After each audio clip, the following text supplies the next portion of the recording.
9 o'clock. So, Bam! Why, hello there, YouTube. and Holla. plus.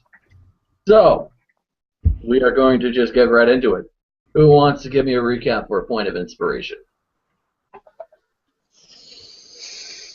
Nope. Well, let's No, see. jump at once. Everybody, let's see. A bunch of people jumped a wall for no reason, me included. Alright. Slow down. Let's rewind that a little bit. Because we started off in the bar. Yes, we did start off in the bar. Do you remember the bar at all, Alex? Let's see. I remember the bar. Brad was being suddenly held at knife point. Yes, he was. If I'm not mistaken, we found out that was the Alchemist Guild. Nope. No, that wasn't that. Yeah, I'll just be asking questions about that. I'll save you, bud. So, Go ahead. Do it up, man. So Brad was being held up at knife point. This was the end of the previous session.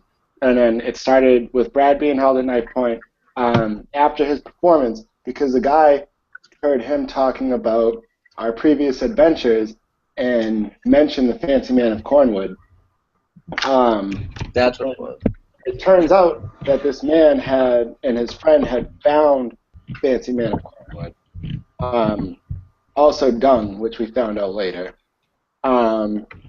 So we follow him back to his room, house, cabin thing that he was renting. We actually go out to a shed behind the bar. Right, but it's rich patrons a private place to talk. Yep. So we went there, and they had Fancy Man of Cornwood knocked out in a bed in an adjoining room. We saw Dung sitting on the couch.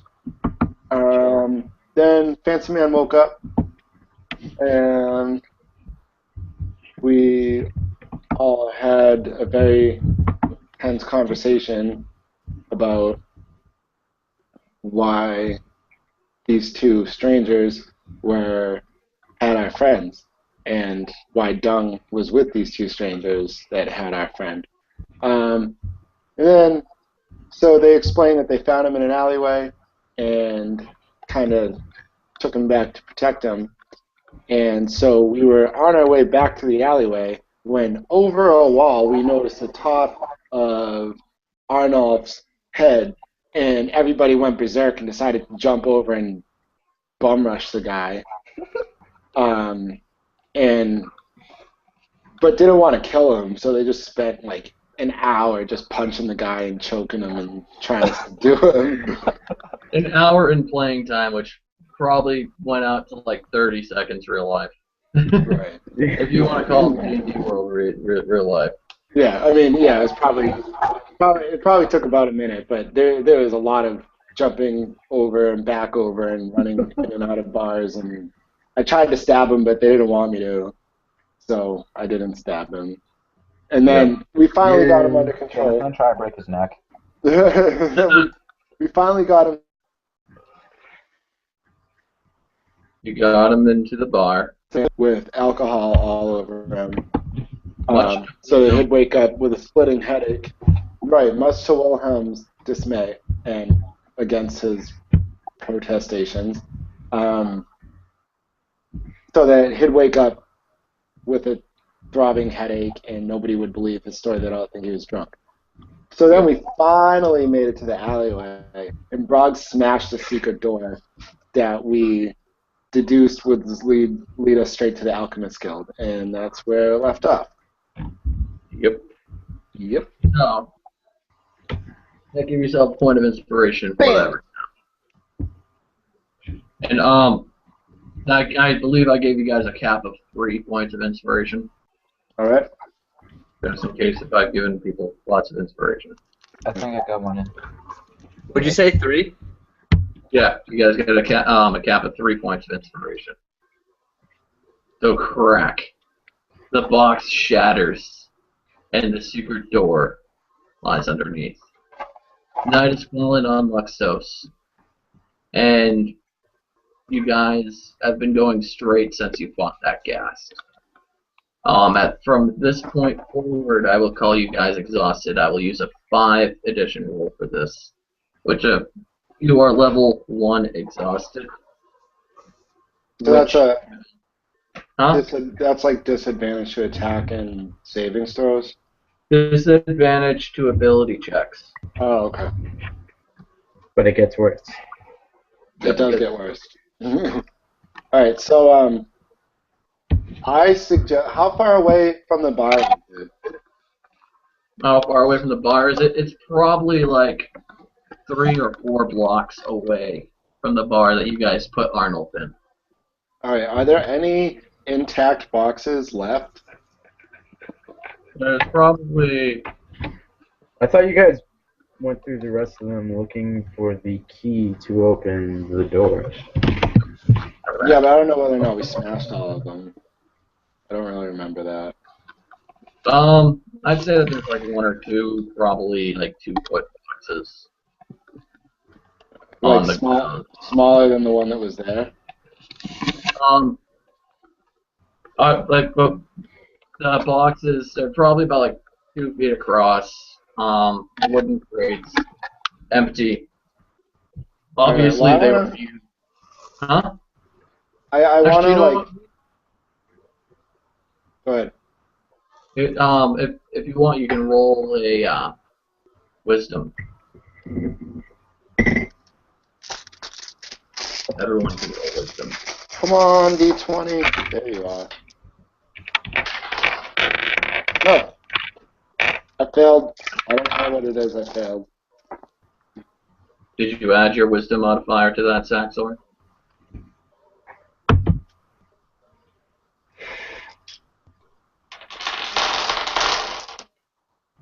I love it. And subtract your ability score roll from being exhausted. Yep. Or are we rolling with disadvantage? You roll with disadvantage. You roll twice, and then take the lower score. Alright, well. Yeah. So what'd you guys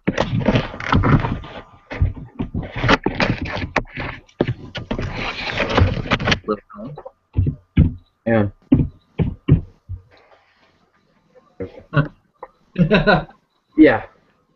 It's Young. What? What'd you roll for your wisdom? Uh, Or did you even bother? I didn't realize it, but I just rolled a 16, so wisdom. Then you roll again, you take a lower roll because you're at disadvantage due to exhaustion. Okay, 16 was a lower roll. 16 was the lower roll? Yeah, I just rolled a 19 on my other one. Okay. So, So that'd be 17 wisdom. alright. Young, you look at the boxes, you look at the placement of them, and you're able to deduce that because they were empty, they were put there specifically to mask this opening. Cool. And there's 3 boxes of it shattered. It's kind of it's a little bit of a abandoned alleyway. It's an alleyway off of an alleyway. Doesn't look like it's traveled much. Just a bunch of debris, paper. It looks like just a whole heap of trash and boxes. 3 of them broken. You cleared out the area where that round hole, that round disc is. That is now turned off the hole so that the alchemist smell is just wafting up at you guys. What kind of smell is it?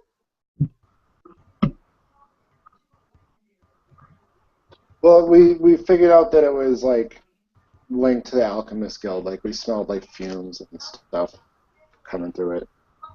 Okay, I can use perception to see what it smells like. Yeah, you get disadvantage on your perception roll, so it's a ability check.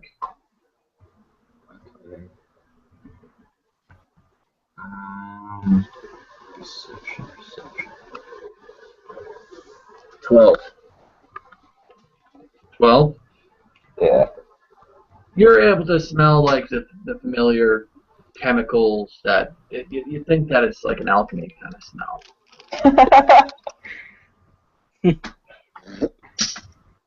It's like wafting chemicals like sulfur and methane. Okay, Not a very so nice smell. so was the entrance also destroyed, or did we just like open it? The entrance you guys opened, if you remember, you moved pieces around in it, like the little spiffy magic eye looking thing, and it just was able. You were able to open it. It Oh, spun right. off. Okay, I'm so not sure you'd be able to move it back if you wanted to. I don't know. Actually, I do know, but your dice will say that. okay, so what is this? An intelligence check then? Yep. Or an intelligence, or if you want to actually just go ahead and try to put it back on, you can. I mean, I guess I'll make a. I don't know. Would it be like? Would it be I don't know, like a perception or an intelligence check to see if I could figure out how to put it back on? Because I'm not going to try to muscle it back in. Yeah, just I would say intelligence. Intelligence? or it could be you could use your intelligence, or you could also use your spot check perception, whichever you use. Because we're Okay. doing 3.5/Pathfinder class. Right.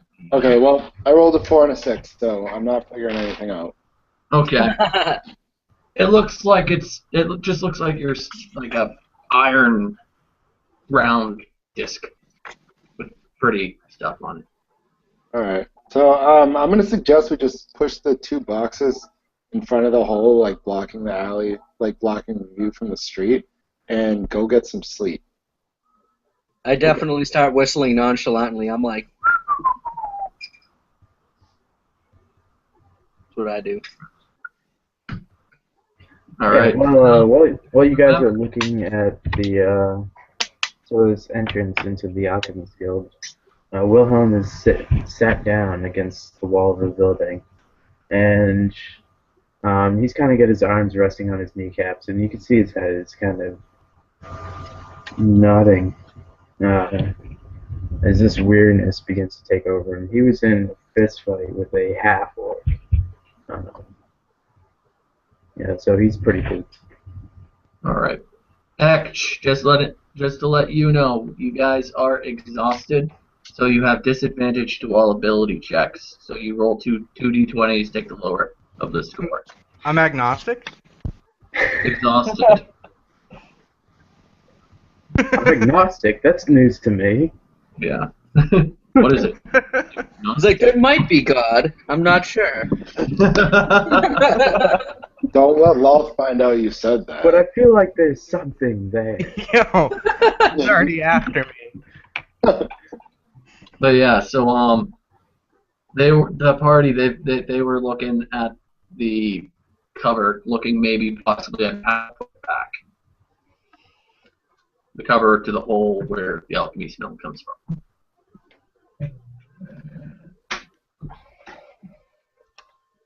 So it's like midnight, right? Yeah, so I suggested that we try to cover the entrance as best we can and go find somewhere to sleep for the night. Yeah, there are any like wooden boxes that are There's- similar to the there's ones two, Brock there's smashed? two left. There's 2 left from the ones that we smashed. And they're not very big. Yeah, I'm Yeah. down with that because I am one. In I don't know. I need to zone out like elves do. Revelry. A reverie. No, I just zone out. Yeah, it's called reverie. Yeah, no, I. Meditated. Yeah, I'm gonna use it as just zoning out. Okay. It's right there. So, do there happen to be any sort of inns or boarding houses nearby? Well, Saxo lives at the bar, like at the inn that we just came from, but we also left Brog there. I mean, Arnold. So, Dale, how far away is my home from here? Your home? Did you have a home in Luxtos? I thought you just lived outside the city. I live outside the city. Yeah, so Like, how long would it take me to get there? It would take you guys probably about an hour because you'd have to get to the outskirts, then you'd have to walk through the woods. All right. Well, I'm not actually going to suggest anybody coming with me. I'm just going to suggest we meet. All right. So I say, guys, I think we should get some rest. I know for one, I'm exhausted. Fancy Man's safe. We still need to find out what's going on with Karen Blackhand, but we definitely, I don't have the energy to do it today. Do you think we can meet back here before noon tomorrow and try to figure out the next step? That sounds like a reasonable course of action. I mean, I guess so. I need to find a place to sleep because we got that guard sleeping in my spot who's gonna Saxo, you can come with me, but everyone else needs to figure something out. Yeah, go and... I recommend we come back at night, though. There will be less foot traffic. So, Wilhelm's kind of listening to you guys, sort of speak, and, to his ears, it's not much more than a very sort of low rumbling and a dull murmur. But, he picks up meat back here, and this alarms him. We're all hunted men in the city of Luxtos. We're wanted by the City Watch. So Wilhelm decides to speak up and says, we should all stick together. That way we can help each other out of trouble, if any of us should find it. Now I'm willing to pay for rooms for the night, but we have to find a place to sleep.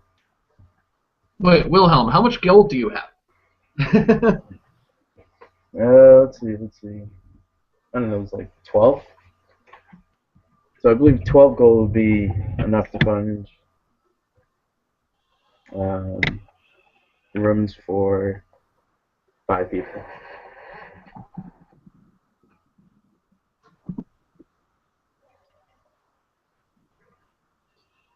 Okay. What did you say? I'm sorry, I was typing a message to package. Yeah, I've got 12 golds on me right now, and it should be enough to, get rooms for 5 people. Okay. Whether we need to share or everyone gets their own. All right. Well, I appreciate the offer, but I have something I need to take care of.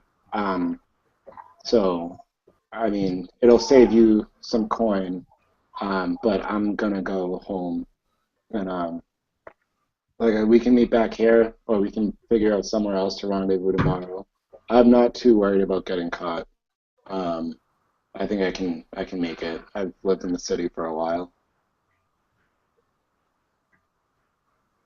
Since you lived in the city for a while, you also, bitches, you are able to remember them probably the same distance, but the opposite direction from the tavern that you guys left in Arnold is another inn.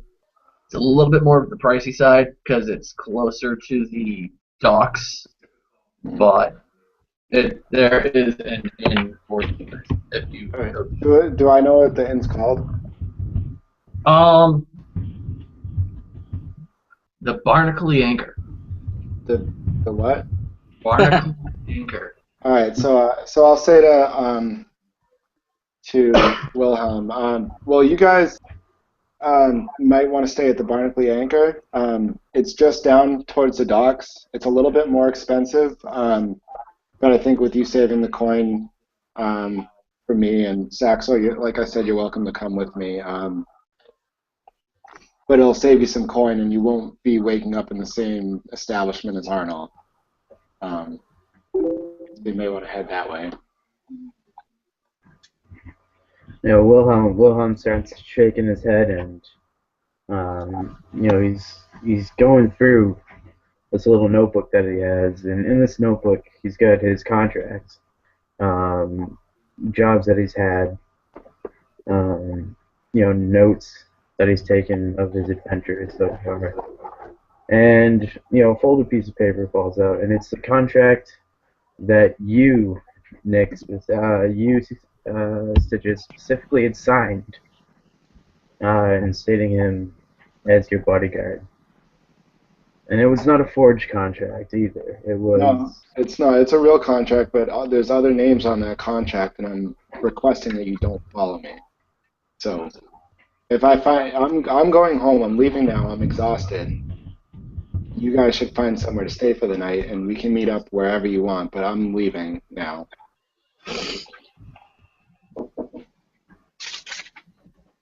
And with that, I turned, brushed my beard down to a point instead of the 2 curls it was in, and cast prestidigitation and changed my hair brown. All right. And walk off.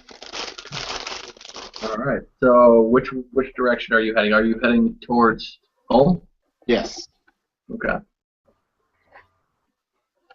Then we are going to we will stay with the people who are standing there, which would be Ekch, Wilhelm, and Dung.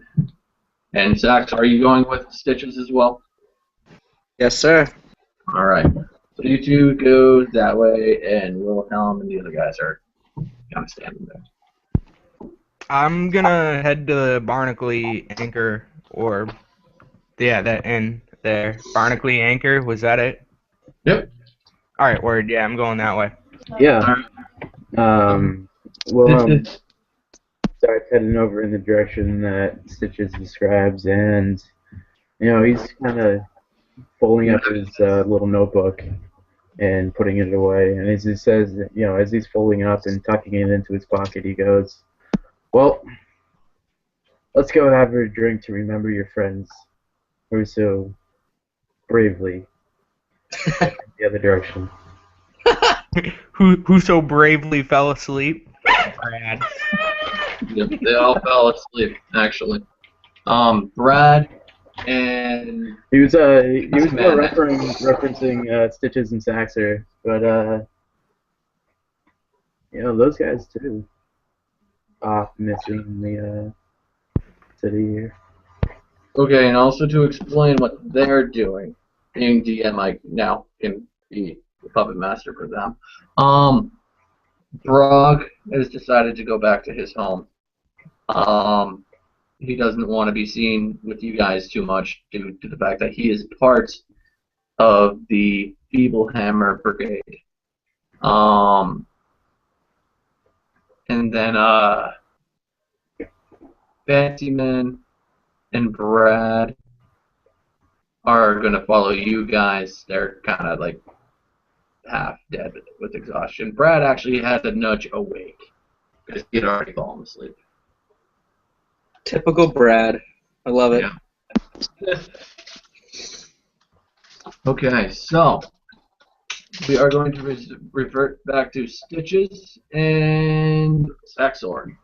Yeah. I'm going to let you know on your way back you do pass the tavern that you guys left Arnold at. Okay. And I'm going to have you roll a perception. Oh.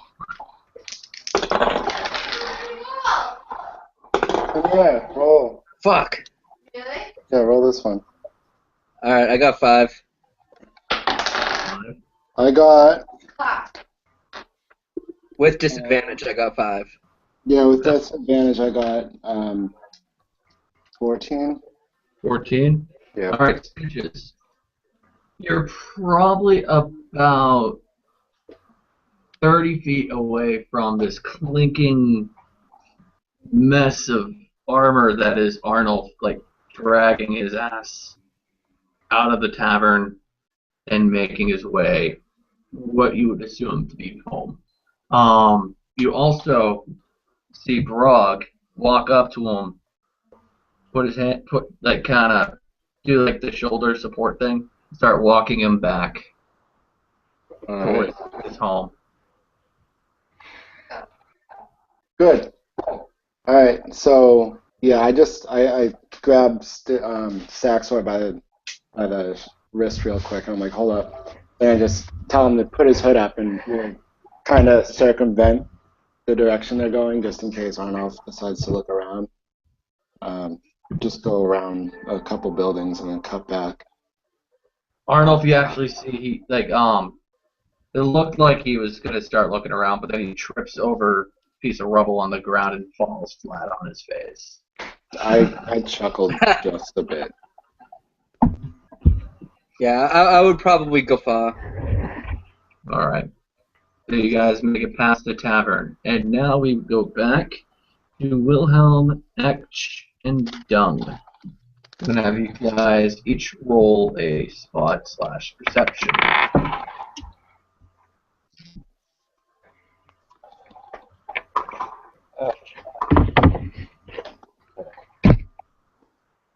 This is double D20, right? Yep, 2 D20s, take the lower roll. D10 broken dice. Alright. Oh, shit.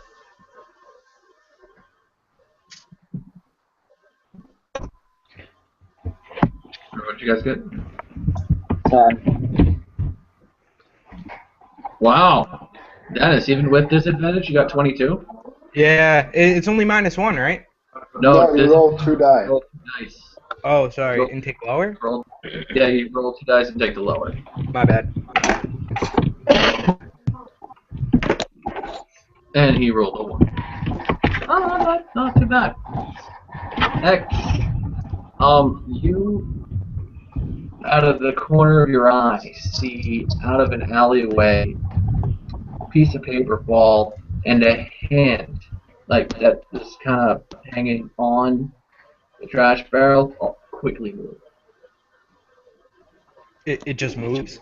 Yep, it moved away so you can't see anything behind where that would be. It's a shadowy alley. It's like it looks like it's not a can. It's a barrel. It's like a wine barrel that you saw the hand move from. All right, I'd say stop, and then like warily walk over to the note on the ground. I was sorry. I was kind of like whispering. I was saying stop to the rest of my party. Okay. And I start walking over to the note. About how far away is it? It's maybe like 10 feet away. It was from an alleyway. All right.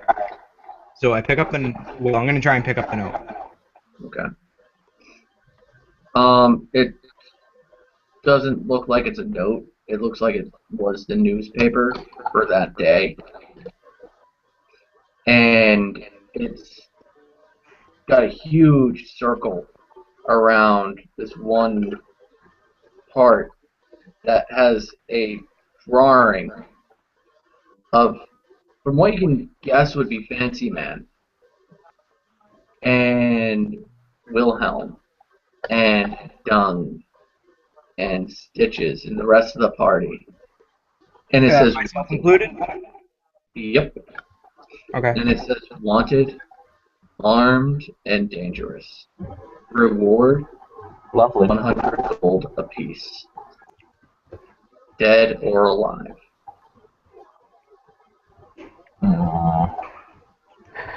Sad face. All right. Well, I guess I'll walk back to the group and I'll just. I'll show everyone. You know, It might be best to keep our identities hidden from this point on. Wilhelm speaks up in kind of a quiet and solemn voice. You know, it's not like we expected anything different. But we have to reconsider. Are we going to try and rent that room? Or...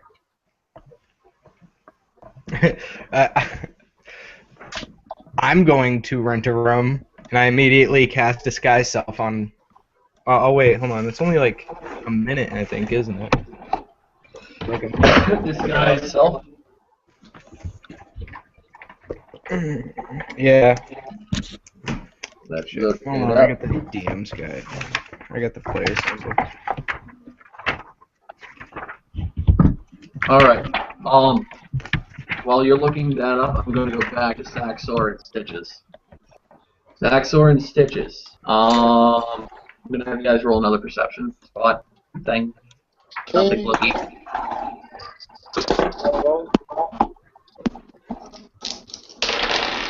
20. That's One. That's with disadvantage? Yes, sir. Wow. Saxor, you're noticing that you guys are being tailed. You're being tailed by the guy that was with you before, who led you to the alley. The dark-haired man. Dun dun dun. Wait, who was it? The dark-haired man. Oh, that fellow. He's a lovely chap. Indeed he be. Indeed he be. I nudge Stitches. I'm like, psst, yo, keep it behind us. Alright. So, are we near any alleys, Dale? You guys are still outside of the tavern where you left Arnold. And so this guy's whispering, like, trying to get our attention? No, he's tailing you guys. It looks like Saxor. You're able to tell that he's trying to hide himself as he follows you. Oh, okay. Alright, so I'll like look to Saxor and like smiling, like just talking, like trying to act like I'm talking casually. But I look over and I say, let's just continue on. I think I have an idea. Let's just lead him away from a busy part of town first. With it. Okay. So,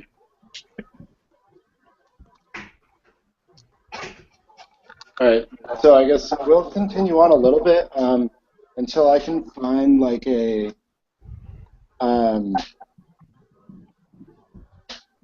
dense area of buildings, like with a bunch of alleyways and turns and stuff in them.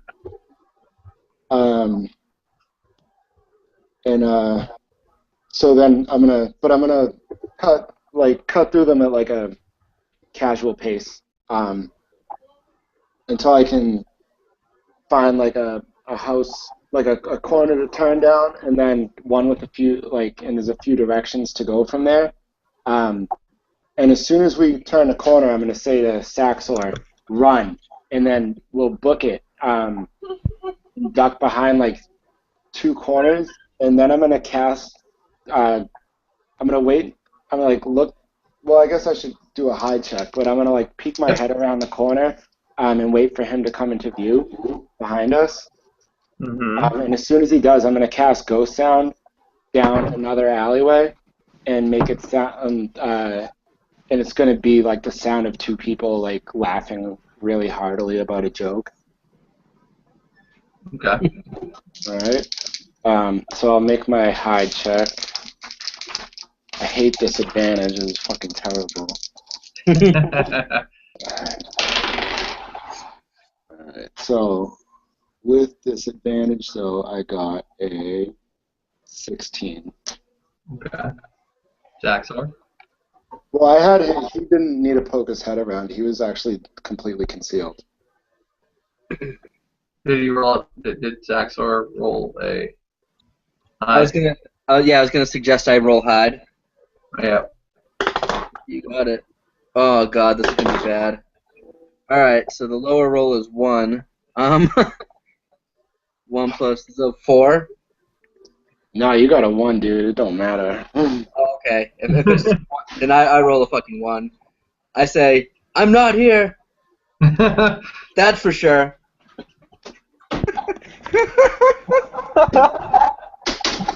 Well, if you would stop running about, you might want to let me talk to you. All right, well, this looks like a good place to talk, so talk. All right. I have a place for you to stay. It's not safe here anymore. And then we go to the other guys. We go back to Ekch, Dung, and How far away are we from the tavern? Like, from which one? The bursting bunghole or the Barnsley anchor?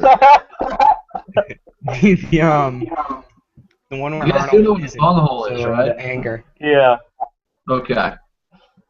The Bunghole. my childness is still there. Yeah. Okay. So you guys are still on your. You guys are probably about 4 blocks away from the Barnacle anchor. All right. I'm gonna continue on to the anchor. Okay. Are you going to be trying to disguise yourself at all, or what was the verdict on disguise self? All right. Basically, I have 20 minutes to play with when I disguise myself. So I kind of want to wait till I get like 2 blocks away, then disguise myself as just a commoner, and just walk into the inn, rent a room, and go into reverie. Can you disguise multiple people? No. No. Target this self. guy's, Oh, the representations of Wilhelm and Dung. The artist rolled a 2 and a 3. Does mine look accurate? Yours. Screw it. I'm the only dark elf in the Dark Luxtos, elf whatever. in Luxtos. Yeah. But they Even did level, capture your demonic kind of essence looking thing pretty good. All right, so I'm terrifying looking. Excellent. Pure malice and evil is all that the artist captured. All right, so you guys are making your way to the Barnacle anchor. You make your way there. I'll have you guys roll listen or perception, whichever you're using. Yeah, I was gonna say I don't want to go in just yet. I want to kind of hang around outside, preferably out of sight, and sort of gauge what's going on inside the tavern.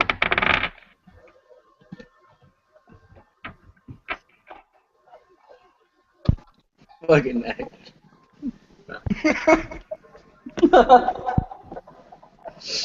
Alright, Dung, you hear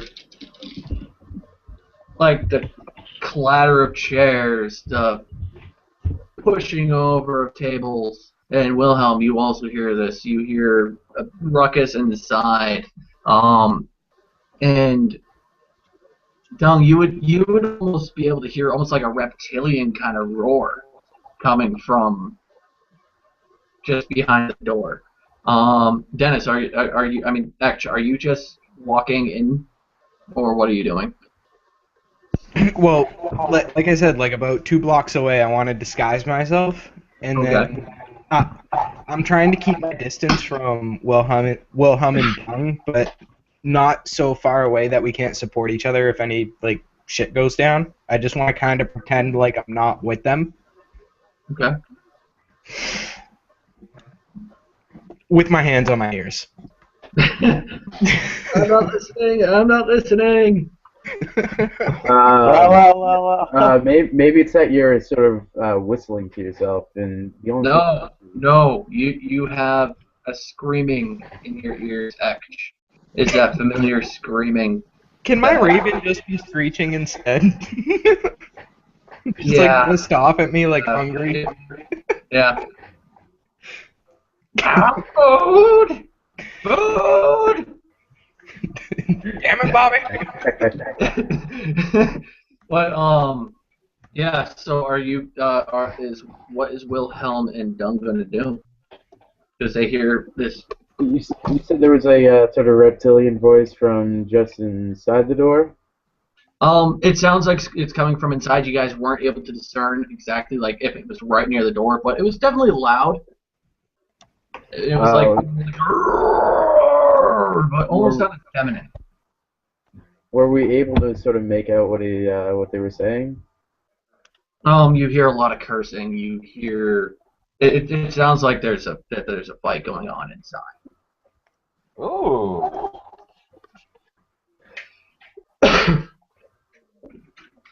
Um,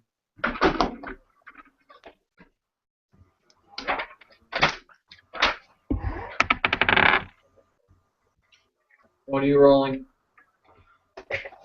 I'm trying to sort of, gauge whether or not Wilhelm would be more motivated by bed or finding someplace a bit less lively. So I guess instant gratification versus having to find another place. Sorry, I didn't hear that. I was trying to help myself determine whether or not to go in or try and find someplace else. Yeah. Yeah, just weighing things, I guess. Let the dice fall where they go. So you're going Let's see. Yeah, you know what? Wilhelm's gonna kind of gesture gesture with his hand, kind of like a behind him, kind of like a just give me a moment, and he's just gonna open the door and push it open, but he's not gonna walk through. Okay. He's just gonna push it open and.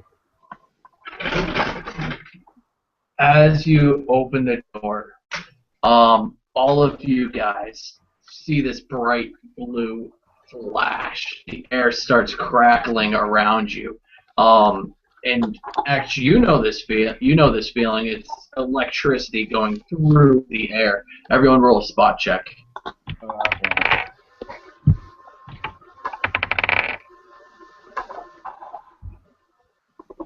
I don't see shit.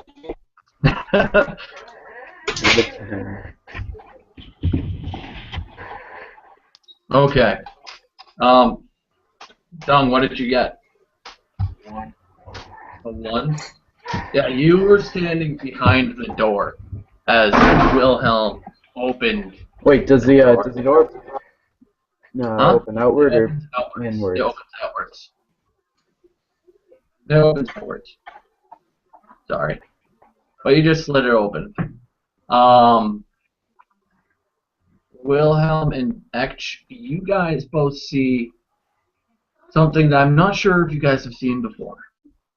It ends about 7 feet tall and reptilian-like scales, has the head of a dragon, specifically a bronze dragon. Oh my. This is a dragonborn. And now we go back to Stitches and Saxor.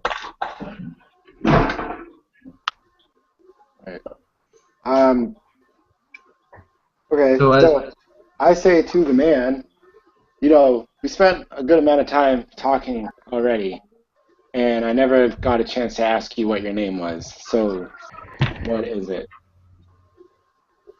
Right now, I suppose you can call me Sivrad. What is it? Sivrad. I'm sorry. Sivrad. Sivrad. Okay. Alright. Well, I say, well, Sivrad, what are you following us for? Well, he pulls out of his pocket a newspaper with all of your pictures on it and says, "This isn't very good for you." So you're looking for a bounty? Nope. I'm actually helping you out of curiosity. I'm kind of curious as to what's going on here. Alright. Well, I'm going to bed, and if you continue to follow me, you'll find out why my face is on that poster. Oh dear. Are you rolling an intimidate? Yeah. Alright. Disadvantage. I know. I got a 6. I hate disadvantage, man. I got 19 on the other one. I wanted to like stand behind him, but like while he was trying to act intimidating, I was gonna kind of like hype man him silently, be like, yeah.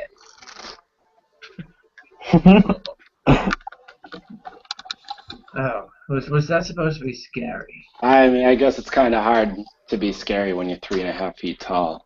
What? And yeah, with a little bit of a stoop, but like you had one too many. What about 5? But anyways, you can stay at that cabin that we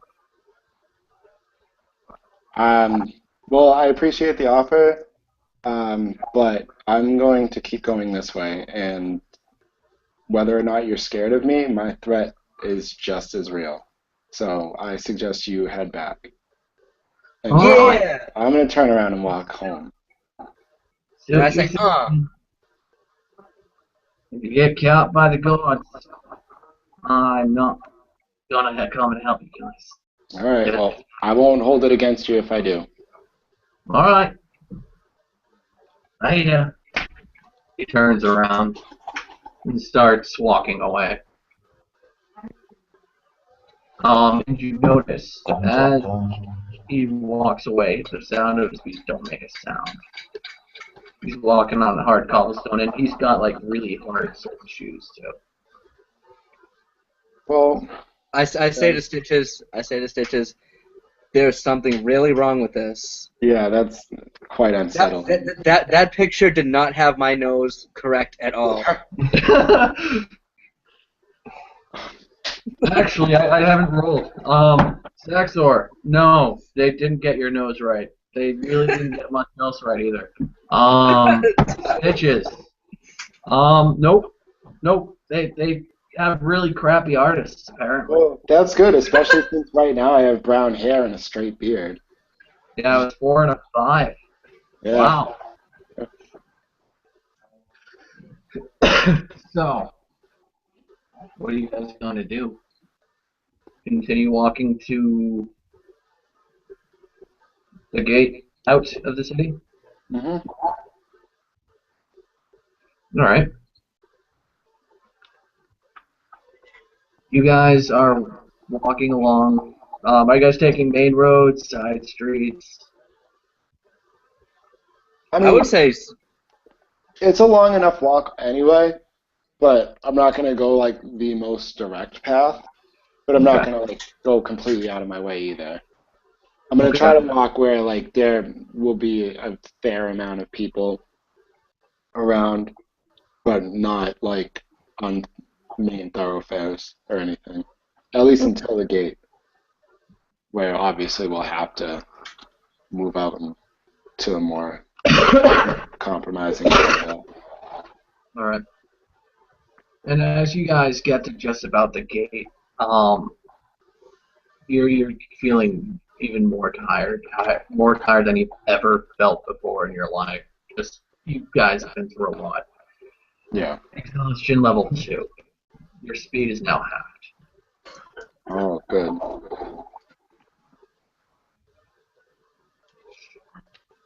All right.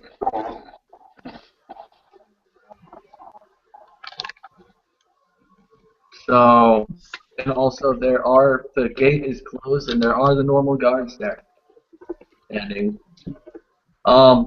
Except for Stitches, you've been through the gates many times. It doesn't look like it's the normal people that are there. Usually it's the half orcs of the Feeble Hammer Brigade, but this time it's 2 goblins. 2 goblins guarding the gate? Goblins. Okay. So I looked to Saxor and I'm like, this is not very good. What? I mean, I'm too tired to fight goblins. What, like, you got any ideas, man? Shit. Well, I'm assuming that there's like a solid like wall throughout the whole town. There's not like any sort of like cut that I would be privy to? Sorry, can you repeat that? I guess I was asking, as like a rogue who lives in the town, I wouldn't be privy to any kind of like secret cut or like any other like hidden way out of there that maybe is like a hole in the wall, so to speak. There are, but unfortunately, you guys are nowhere near them. They're easily like 3-4 miles away. Okay. How tall is the wall, Dale? 30 feet. 30 feet. Yep. All right. And have you guys like came before the gate? Are you guys in an alley looking at the gate? Where are you guys in like I mean, position? probably like Are you- not directly in front of it. I mean, just far enough away for when we first noticed that there's goblins at the gate. So. Okay. You see one of them, he's sitting there, he's got his finger like three like knuckles worth up his nose. And the other one is kind of just looking up at the sky, looking up at the moon. And They both have short spears. Kind of shambled together armor. All right. So. what's the gate mechanism? Gate? It is at this point they only have the metal gate to the city down. They don't have the big drawbridge up yet. That usually doesn't happen for another hour or so. But they just have the iron gate. They are goblins. All right. So I got an idea. All right, Saxor, I want you to circle around behind these buildings and try to come up near the gate. Stay in sight, but don't come too close. I have an idea. All right. So I'm gonna give Saxor like a 60 count, and then I'm gonna walk straight up to the goblins. All right. And now we are going to go back to the other part of the party.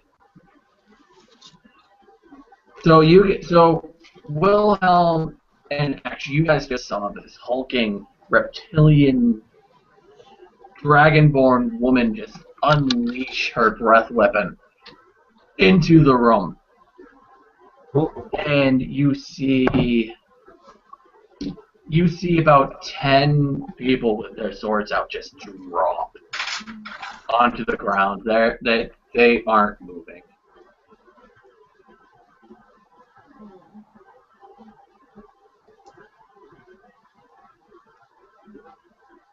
I'm just Wilhelm, you're muted. Wilhelm is muted. Yeah, just looking- sorry about that. I did that so I wouldn't interrupt the other group there. Alright, Well, what was that saying? I'm just like kind of slowly looking back and forth between the Dragonborn and Wilhelm and Dung, and back to the Dragonborn, back to Wilhelm and Dung. yeah, and Wilhelm. Hello.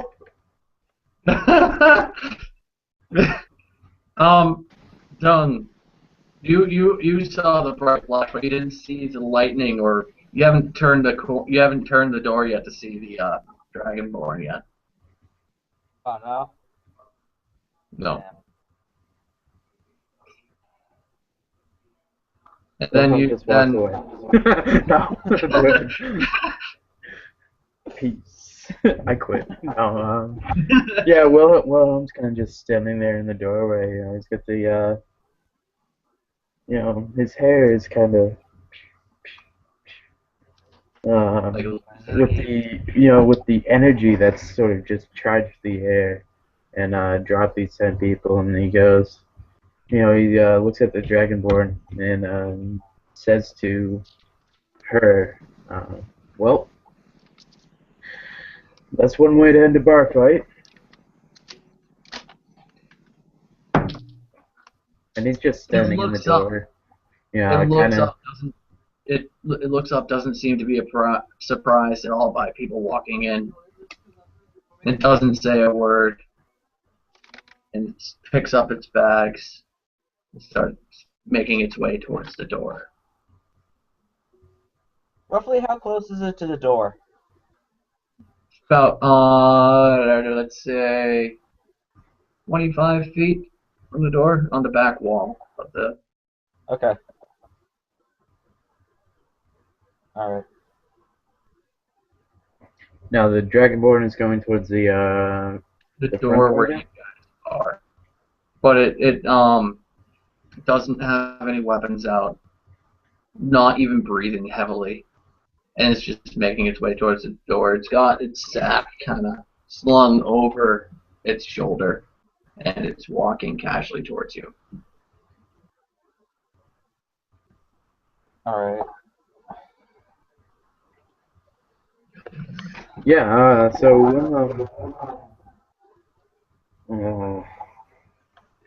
Ken just steps out of the way and lets her go by, and I'm gonna walk into the door.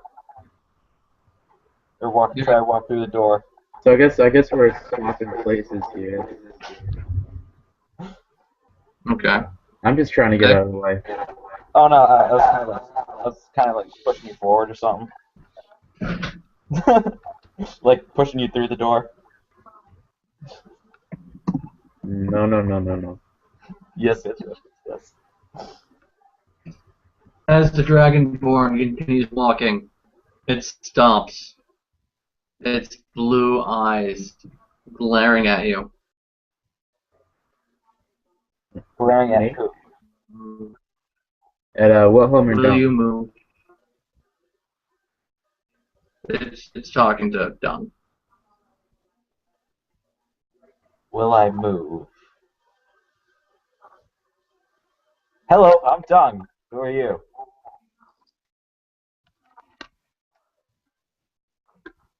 I don't see how that's important. Will you move? Yeah, okay. Wilhelm kind of just reaches up, grabs him by the shoulder, and just tries to pull him out of the doorway. So, is Dung gonna resist? Of course Dung's gonna resist.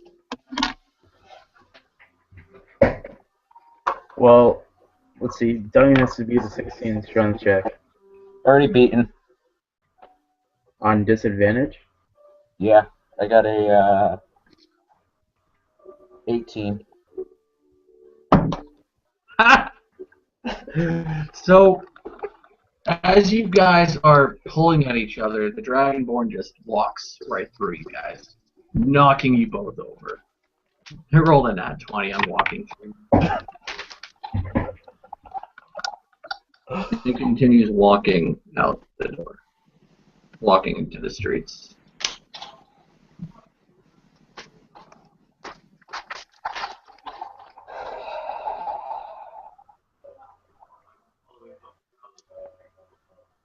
Ekch? Are you there? Yep, muted mic. What's up? No. What are you doing? I was just watching the whole thing. I guess I'm gonna just slowly start to walk into the bar now, just like nonchalantly, like nothing happened. Okay, I'm gonna have you roll a spot check when you walk in there. Oh boy, I tripped. I got a 17. 17.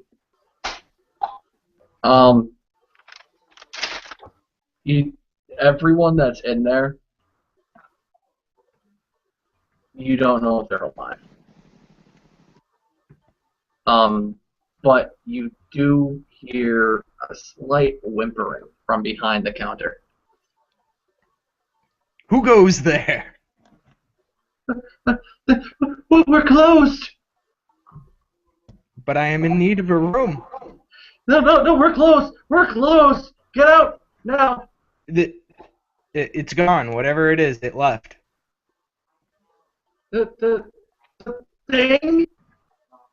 Yes, the thing. And as I'm talking to him, the closest person to me, I'm gonna try and check their pulse, put my hand in front of their face, see if they're breathing, see if they're alive. I'm gonna have you roll a wisdom,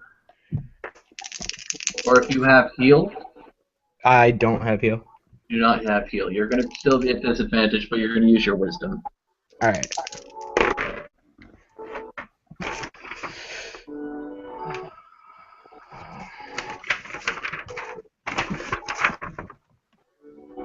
$13.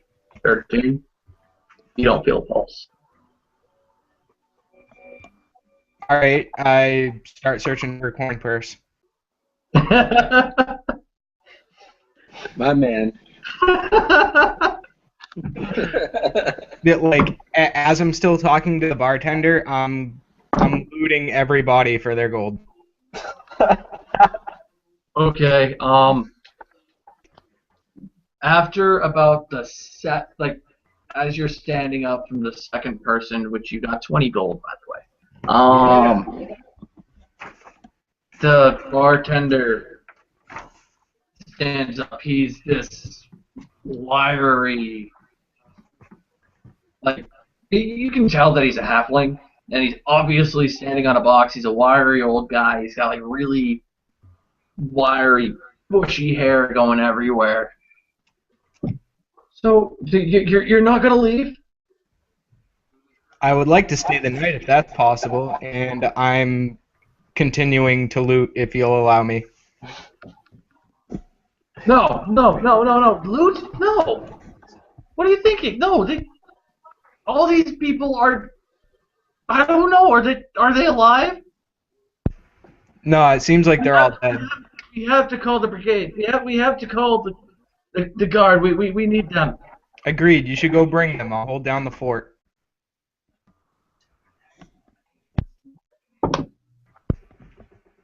Is he cool with that? Is he leaving? He kind of looks at you, his eyes still wide, and in a sheer panic, he hops down from his box and, with the scamper, runs out the door. I'm sorry, can you say that again? He jumps out from his box and just scampers out the door, screaming, "Guards! Guards!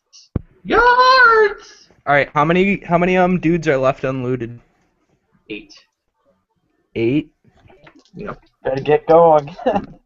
Alright, I'm gonna loot 2 more and then get. Alright.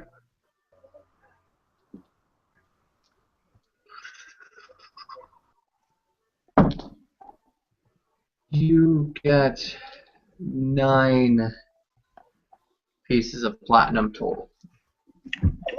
Ooh! You get a lot of money. Alright, it might be a little late to ask this, but did I sense anything magical at all? No. You do Okay, not cool, think- yeah, I just take off then. So you're gonna run? Well, I'm walking out, I assume Wilhelm and Dung are still there, and I say we should leave this area now. I'm gonna join him. Okay. And I I want to chase the pretty lady. recommend we find the nearest alleyway and try to be as secretive as possible with our escape. Okay, that is a bad idea. I say to him. You'd rather walk out in the open? Well, if they see us hiding in the alleyway, they're going to suspect that we are responsible. I mean, they'll get in there, see a bunch of bodies, and know a half-orc, some small creature, and a human are wanted. So if they see us being all secretive... Suit yourself. I cast Disguise Self again and change it to a different looking commoner and take off. Drop kick this motherfucker. As in, take off as in, like, peace out. I just turn around and start walking away towards, I don't know, I'm looking for the closest inn to that inn that... Closest into that inn is the bursting bunghole. Closest inn other than the one where we stashed Arnulf. Actually, what do I care? Yeah, I'm going to that one. Okay. I think I'm going to follow him. Alright, and now we go back to... Or Wilhelm, what are you doing? You know, Wilhelm's dragging feet kind of right now. He's exhausted, I just and sleep. he just wants to go to bed, and so I guess he's just you know kind of his mind's kind of shutting down. And he's just gonna follow them. Okay. I'm gonna turn around, look at Wilhelm. Obviously, Kelly's exhausted. So are you. Yeah. That's the point.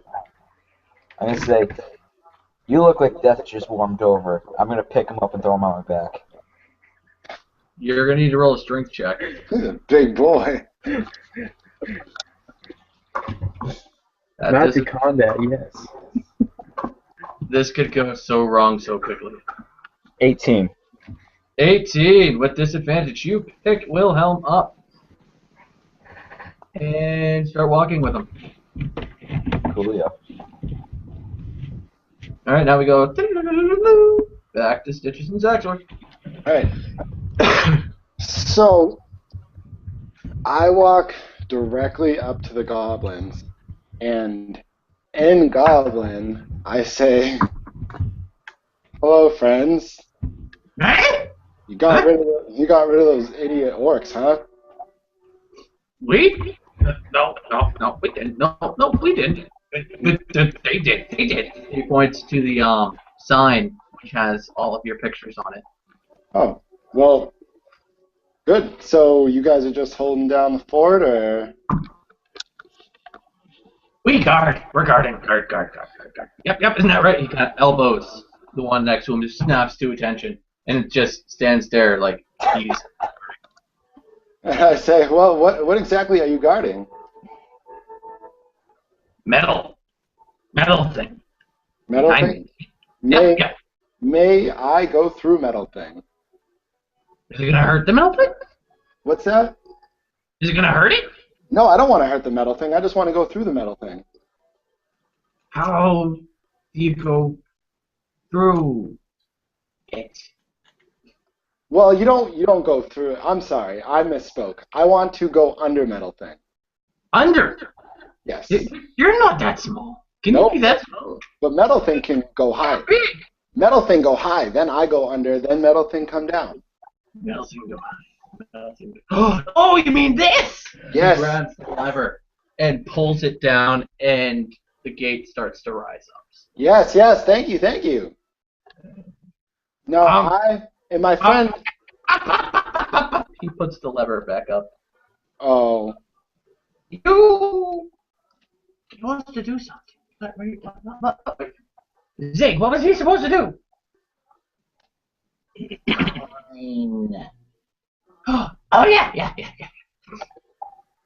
Money. Monies. I'm sorry, what? Give me monies. Monies? Money's toll. Coin toll. How much is toll?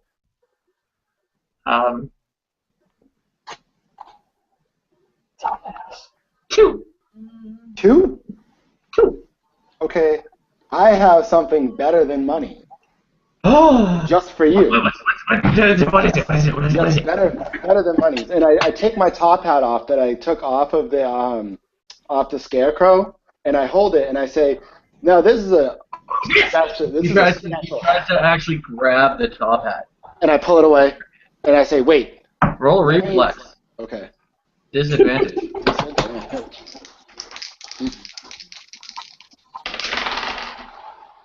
Alright, just a 10. He grabs hold of that thing, and he's like, I want it. Okay, don't break it. Wait, it's magic. He kind of pulls his hand away really, really, really fast. Like he's obviously scared now. No, there's nothing to be scared of. It's a good magic. Good. Now, can I tell you what the magic is? Now, I'll put it back on for a second. I say, now, see, on me, it's just an ordinary hat. Huh? You're not gonna make me go zap. No zap magic. No, this is good magic. So, Okay. so on me, and I put it on to show him, nothing happens. It's just normal hat. Yes? Oh, normal. Zeke, look, normal hat. Okay, and then I take it off, and with a slight flourish, I hand it to him, and I gesture for him to put it on. I can have hat. Well, put it on, and then we'll discuss if you can have hat. Zeke.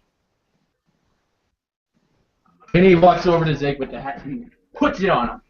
He puts it on Zig. Okay, so as he puts it on Zig, I was readying dancing lights, so the flourish that I did with my hands was the thematic component to it. And I take the buckle and make it glow of like a vibrant green light just on the buckle.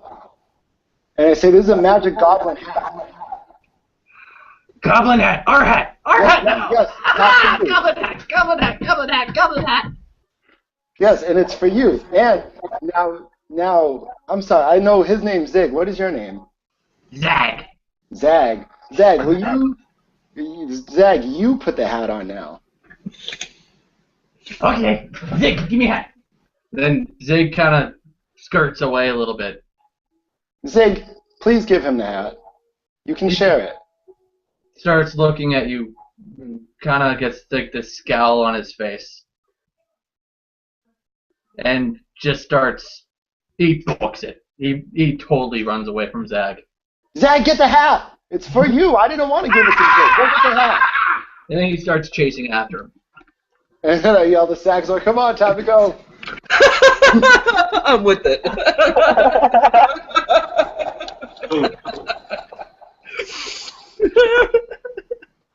Thank you, Scarecrow. God damn. So you guys have now successfully made it outside of the gate. Yeah, buddy. And I am going to say that we're going to go back to Ekch, Wilhelm, and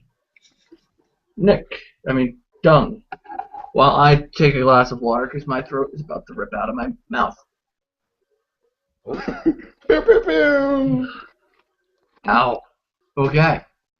So, where did we leave off? We were heading to the bursting bunghole, I believe. Okay. It takes you guys a little while to get over there because as you are walking over, you get more and more exhausted and are now at level 2 exhaustion. Yay. And I'm actually gonna have Dung roll a strength check again. And your Dale, speed- how long have we been walking? Oh wait, is it since it's level 2? Is it 3 rolls or 2 rolls still? No, level 2 is your speed is halved. So considering you're holding Wilhelm, I would say that your speed is quartered. So you only move like a quarter of your speed. You're moving. Well, since my roll both times was the same, my thing was 17. 17. Yeah. You got did you re-roll the strength?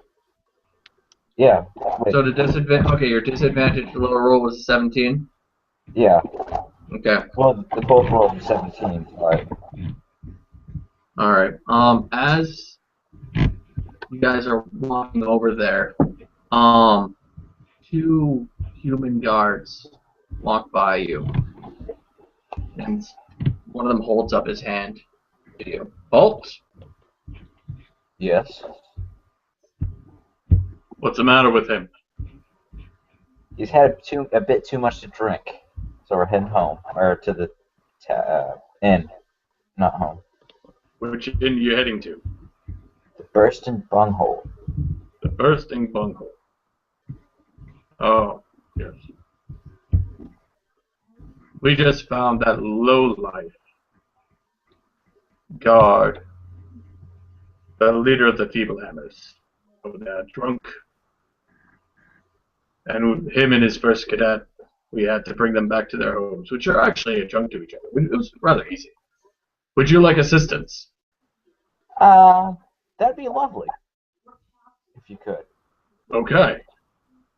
So he kind of takes hold of Wilhelm and is able to like put him over his shoulders, and then the other guard kind of grabs you by the shoulders and starts walking with you guys towards the bursting bunghole. Wilhelm just was hanging pretty limply on this guy's shoulders, and he's just trying to act exhausted, kind of like dead weight, sort of like passed out drunk almost. And he goes, he says, kind of mumbling, like, "Oh, oh, thanks, man. I really appreciate this. And you're so nice. Thank you.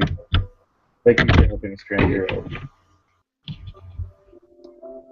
He obviously the head guard turns to Dung. Did you understand a single word that he just said?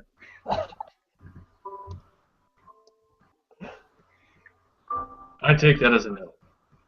Let us get you there faster. Then you guys are making your way. They're coming up behind you pretty fast. You see, actually roll. How far ahead of them were you? Or were you kind of with them still? I was just moving. I was walking as fast as I could. Not like trying to walk fast, but just going a comfortable speed, I guess. I definitely wasn't waiting for Dung and Wilhelm. Okay.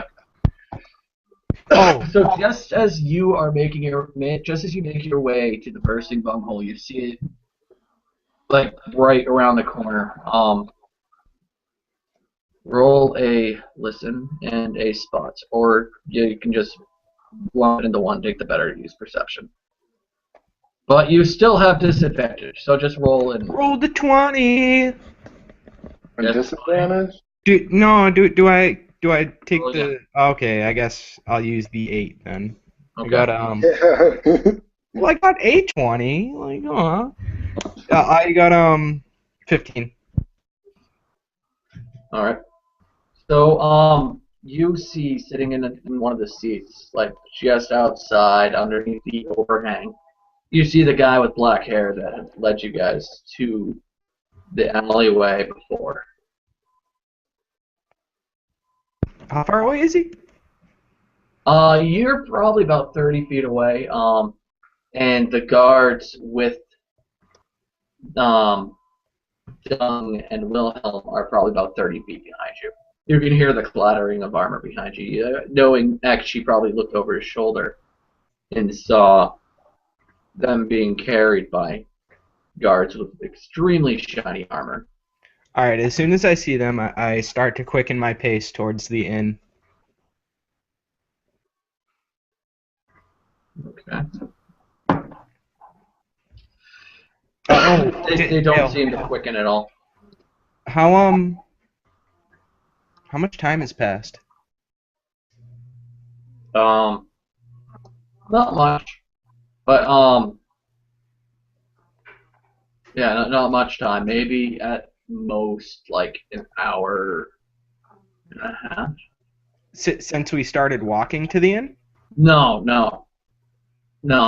Maybe about 15 minutes. Alright, yeah. I'm just trying to get into the inn and buy a room as quickly as possible.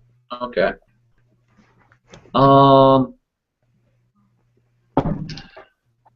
Question: does the disguise self that obviously like leaves off a magical aura, right? Okay. Does that? Yeah. You have to roll against it. Sorry. Let me.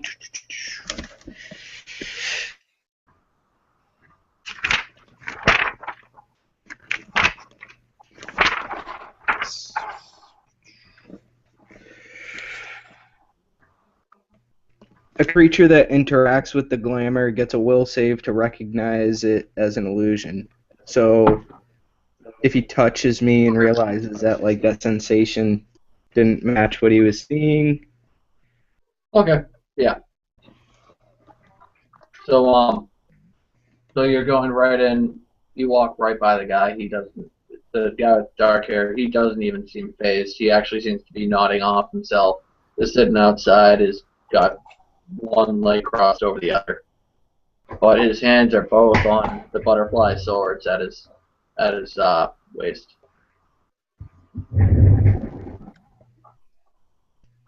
Okay, I have like my hood up and stuff with my disguise and whatnot, so I just kind of like keep an eye on him as I'm walking by, but try not to make it noticeable, just kind of like glancing at him. Okay. So you make your way in, and then the guards with the other two party members make their way up, and the guy with dark hair stands up. He's like, "Oh, what you got there, gentlemen? Oh, we need to find some beds for them." Yep, indeed.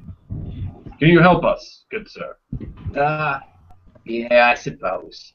So he helps bring Wilhelm down onto the ground, and he looks at him, kind of arches a brow and winks at him, if he's even awake anymore. Actually, roll will save, Wilhelm.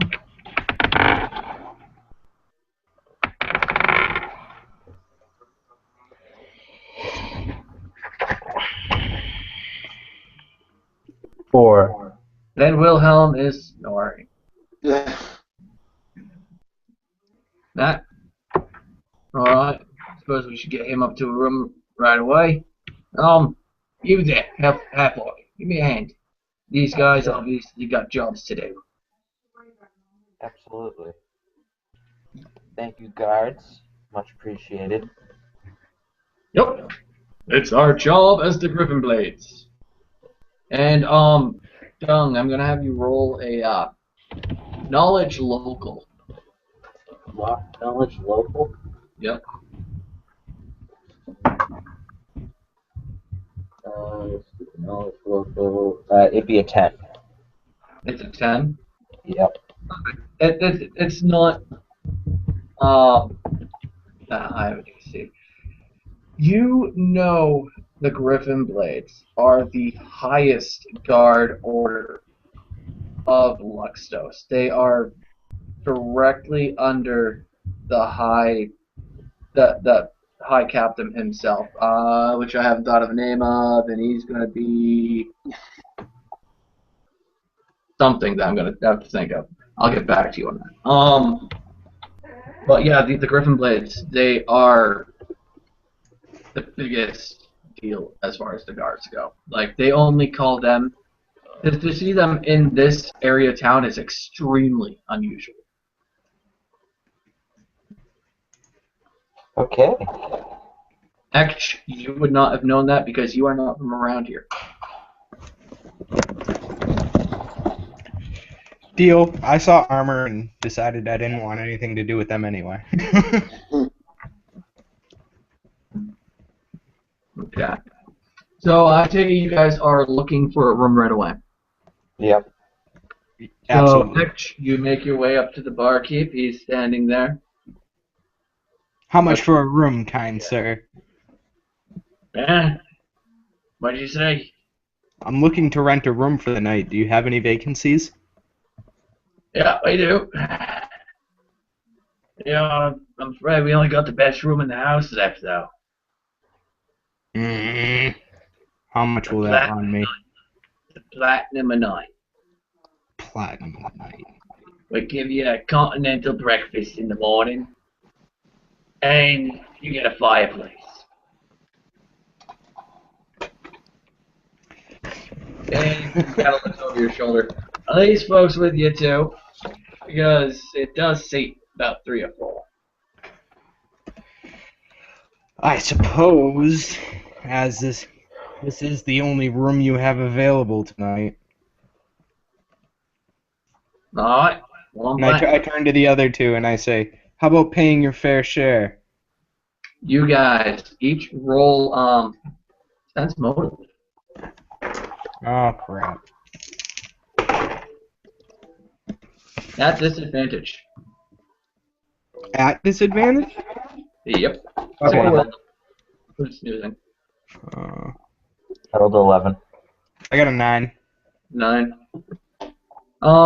Dung, you can tell that that's obviously extortionate. You can tell how tired you guys are, and he's bullshitting. He just like is trying to get the one platinum out of you. I'm going to put my hand on his shoulder, give it a nice firm squeeze. I'm just going to say, not tonight. But okay. There's no need to get rough here. It's a go tonight. Oh And no, I meant on Wait, who's extorting me? the barkeep and keep person. Oh, okay. I thought it was Hatch. Oh, oh Yeah, well. no. Well, no, I'm still gonna do that to the barkeep. Okay. I will allow it. Fine. I totally get that. I was literally just gonna do it to everybody, whoever wanted did it. I just thought Hatch was trying to extort me. Okay. So he puts out his hand. 1 gold. All right, I look over and I'm like, "So are you gonna pony up your share?" I don't even think I have gold, to be honest. Oh wait, I do get gold. I got 10. Can't break a gold piece, can you? I'm gonna ask the barkeep. Wait, Etch, you're paying 50 silver or whatnot? No, I'm paying 33 silver Wait, why 33? because Yeah, so you are. Wilhelm stares a little bit, No, you need to at roll the. Wilson for that, Wilhelm. Yeah, no, never mind. Well, In helps still. fact, he kind of slumps even more, and his snoring gets a little bit louder, a little bit more guttural, and you see a little bit of drool kind of start hanging out of the corner of his mouth. And this fighter, this man who is um, really just some sort of meathead, you would think, is sound asleep, drooling, snoring. Um, right in the middle of the public, and knowing, no one's giving a care. Drooling. Did I mention drooling? Yeah. All right, so I'm sitting here saying, "Well, The room's 1 gold piece, right? yeah, 1 gold for the night. That's 7 silver for you and 33 for me." Kick your ass. I'm gonna go. Punch Me doesn't have any spell slots left.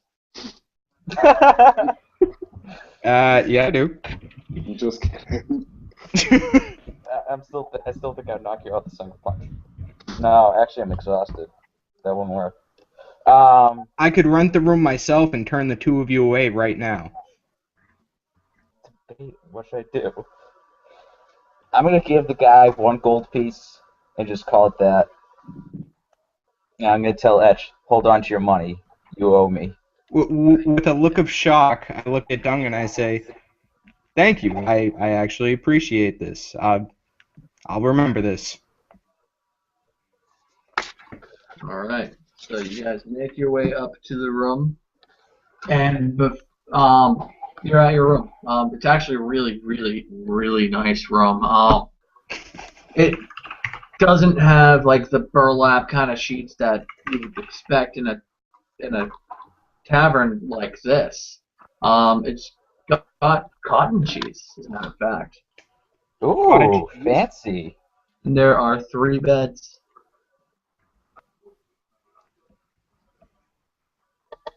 There are 3 beds. I'm I gonna. pull up a seat by the fire. Okay. Because, sorry, out of character. I don't have to lay down to go into reverie, right? No, you don't. Yeah, so I'm just gonna pull a seat up by the fire. Okay. Oh, is the dude with the black hair still there, Karen?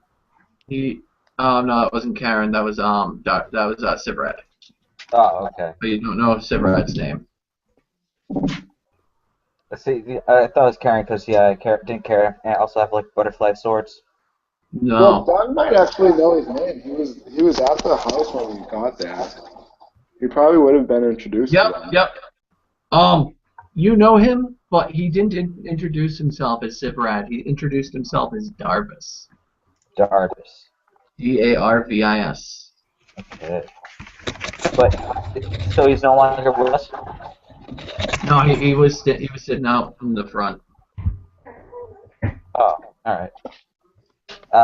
So I'm gonna bring or lay Wilhelm on the on one of the beds. Okay. And then, I'm gonna go to bed afterwards. Is there any paper or like parchment in the room? let me think of that. Let me think on that. While we go back to Saxor and Stitches.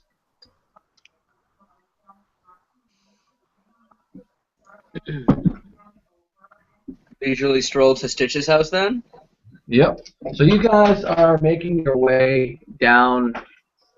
I would imagine Stitches is the cabin, is it like well off into the woods? Is it kind of like a cabin on the outskirts, like among the surfs? Well, it's actually a burrow inside of a large tree. It's not, yeah, it's not a cabin. Like not within like immediate sight of the city. Like my wife's a druid, so she actually doesn't like being like reminded of the fact that she lives so close to a city. Okay. So it's far enough away, like inside the woods, that we can't see the walls of the city without leaving the like into a less dense area. Okay. But not so far that I can't, like, that it takes me forever to get home, like in between trips into the city. All right.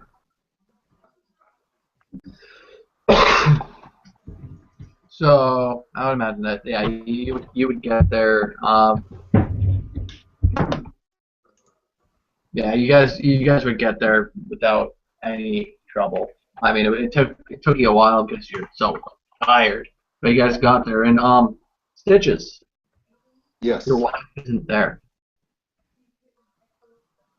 All right. So I walk.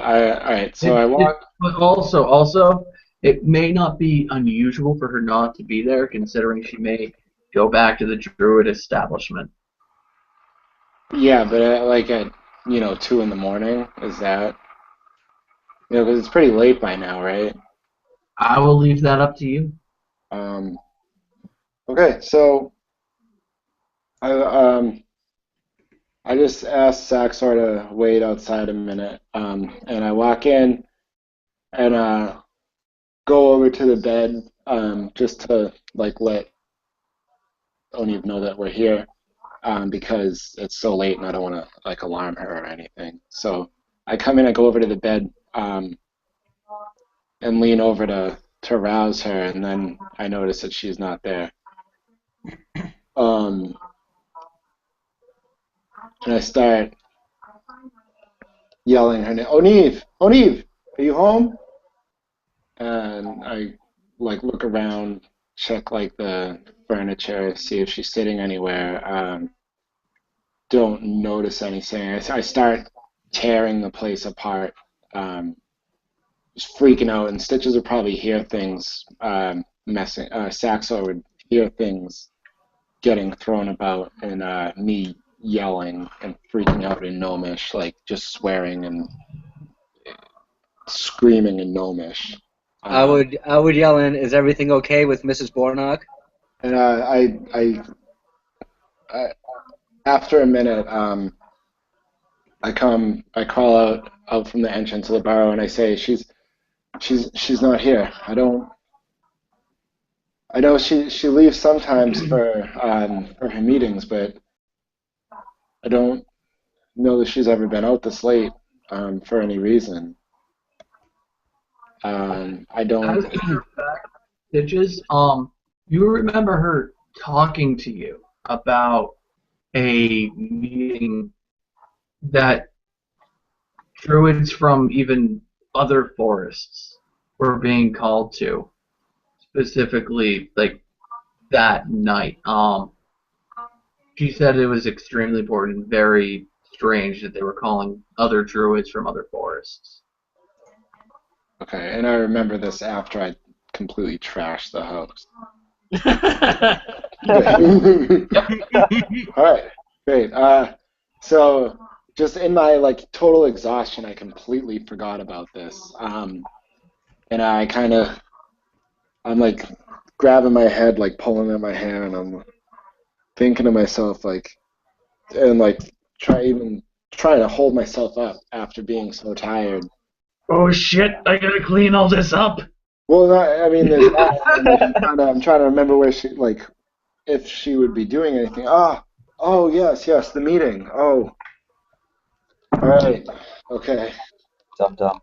Daxor, it's okay. Come on in. I'll pull some couches together for you, or I'll put some blankets on the floor. You're not gonna fit in the beds, but I'll make an area for you to sleep in.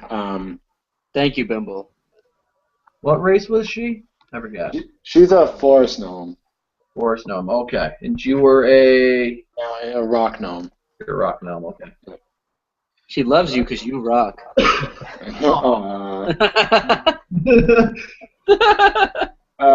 Yeah, so I kind of just like brush the mess off to the side and pull out some extra blankets and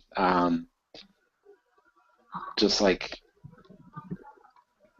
like pillowing or whatever for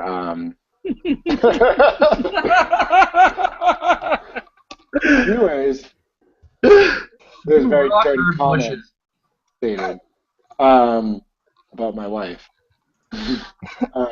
So anyway, Roll to see who's gonna be the big spoon. High or low, Bimble.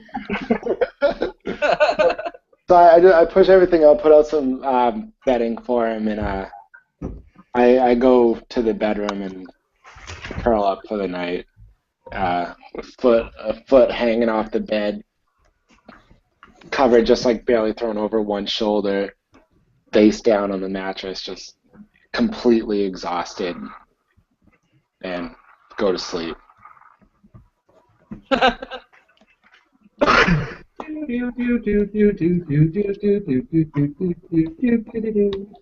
While he's falling asleep, I say, Bimble, Stitches, what you thinking about? Stitches. So I get up, I walk over to the room that he's in, and I just cast flare right in his face. Saxon, and I get him to look at me. I just cast flare in his face, like go to sleep. This is just go back. This is like a first time teenage boy sleepover. Dude, it's like I can't sleep in your house. It's so strange. Have you ever seen Biodome where they fart and try to figure out what they've eaten?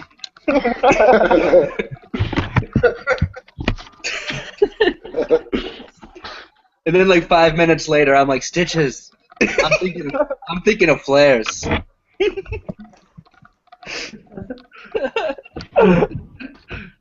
I'm asleep at that point. Then I go to sleep. Okay. All right. So night has fallen. I'm actually gonna have everyone roll a will save to see if you sleep in or not. Dude, well, I don't sleep. Yeah. Good point. Are we still at disadvantage or just a regular will save? Actually, that's a good question. It's just a regular will save. Yeah. Let's take a 5-minute break. Also, if you guys want to keep role playing, that'd be awesome. But I need to do some stuff. Need to replenish my caffeine supply. Bro, I drank like such a little amount of my drink, and like, there's 2 Saxors happening. I want some drink. Hold on, I'm gonna get some drink. I rolled a 10 on my will save, so I'm gonna assume I slept in a little bit later than I was planning on. So you guys can go ahead and do whatever you want. Saxor, don't wake me up. Oh, man. Actually, if I may, what I do is I actually straighten up around the place when I get up. Like I try to just pick up, at least slightly. I need to know if there's paper in the room. I need to know.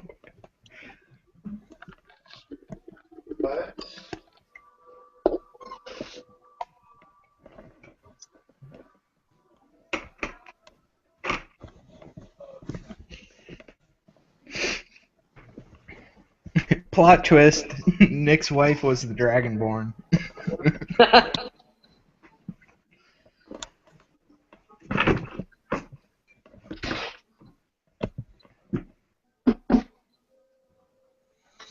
Oh, so Oh, bad. this is at. Hold on, I'll be right back. I gotta rejoin this. Yeah, you can.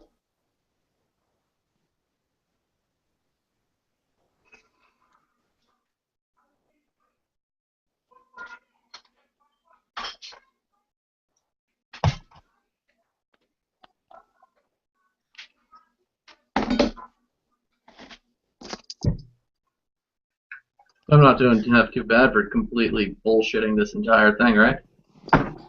Pretty solid. I like it. That Nick the stitches with the goblins, man. That was G. Yeah, that was awesome. That went that went better than I planned. Honestly, it was awesome. Yeah. Yeah, it was going better than the plan I had in mind. So rats off, yeah. Does anybody else's chat not work? What the hell is that? Wine opener. Tight. Yo, You say your Yeah, chat's no. not working, Dennis? yeah, my chat's broken. Is the chat's broken or it's not coming up? I can't type it. I don't see anything. Go in the on the left-hand side of your screen. There should be a blue box on the upper right, on the upper left. Yeah, no, I mean it's broken. I can't use it. I just tried reopening. Something's not happy. Okay. Weird. If you need to, let me give you. Oh wait, no. I have a Facebook open. Oh yeah. Then I'd have to keep switching screens. Whereas if I have my phone, you can just. All right. Well, my phone sucks too. All my electronics hate me. Dennis, just leave the chat and join back in. You should be able to I jump did. right in with a. Oh, I did. I just reopened the whole thing. that I just sucks. left and came back. You guys didn't even notice, man? Screw I mean, you. I see that you left the chat and came back. I noticed. All I right. also got up to get a drink, so. Oh, Dale, is there any paper? High or low?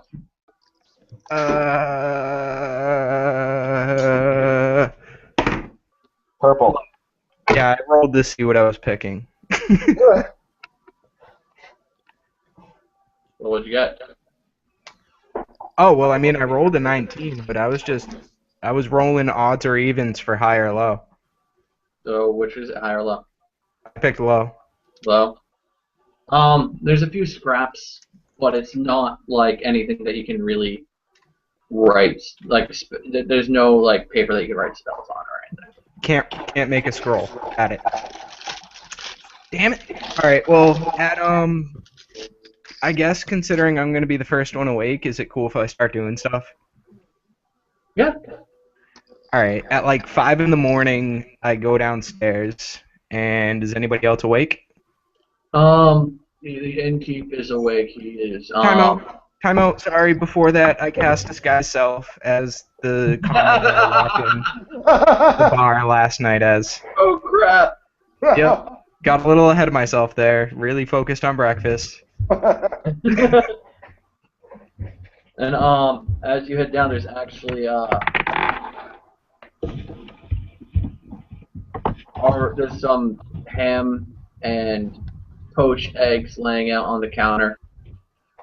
Is there any bread? Yep, there's bread. All right. Toasted bread and butter.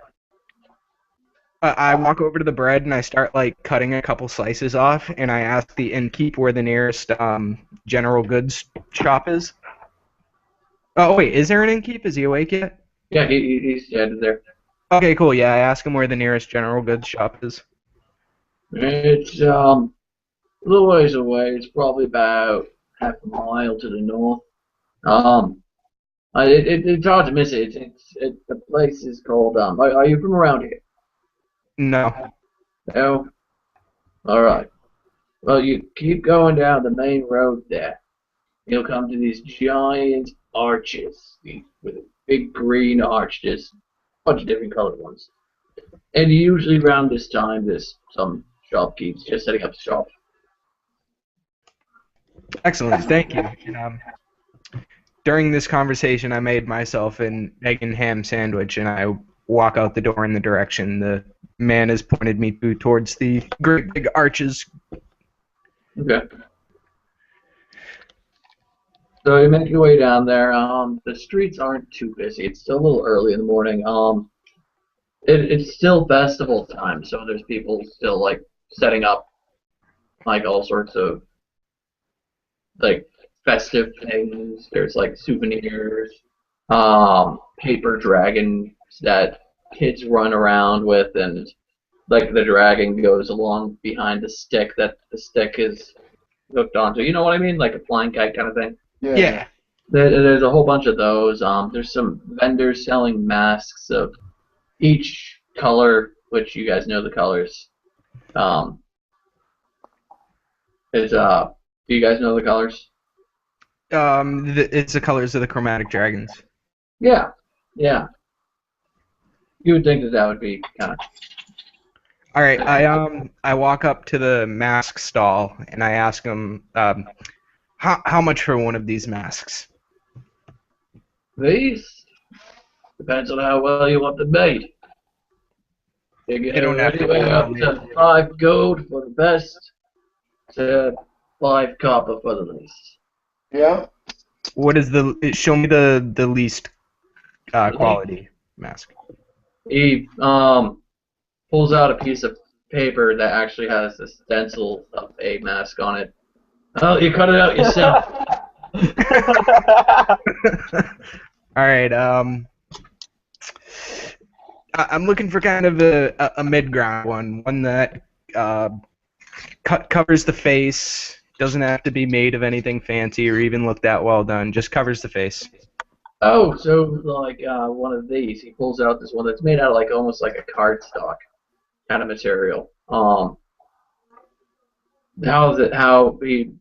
they managed to make it, you could only guess. But he pulls out it's like a mask that's probably it's pretty well made. It won't like fall apart or anything. But it's still made of paper. Yep. Do you have anything made of wood?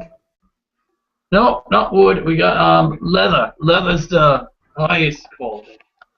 So we have to stain the leather and.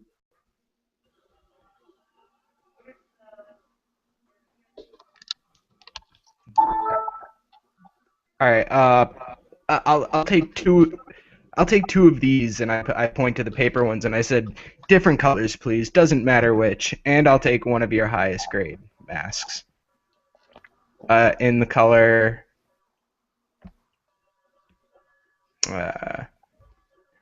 In the color red. Red?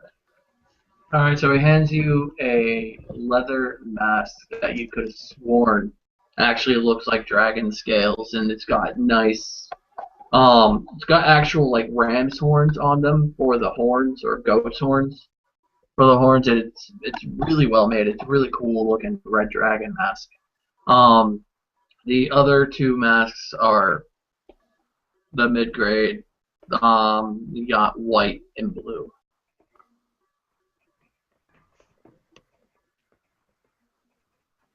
All right. How much? What's the damage here on these masks? 10 silver, 5 gold.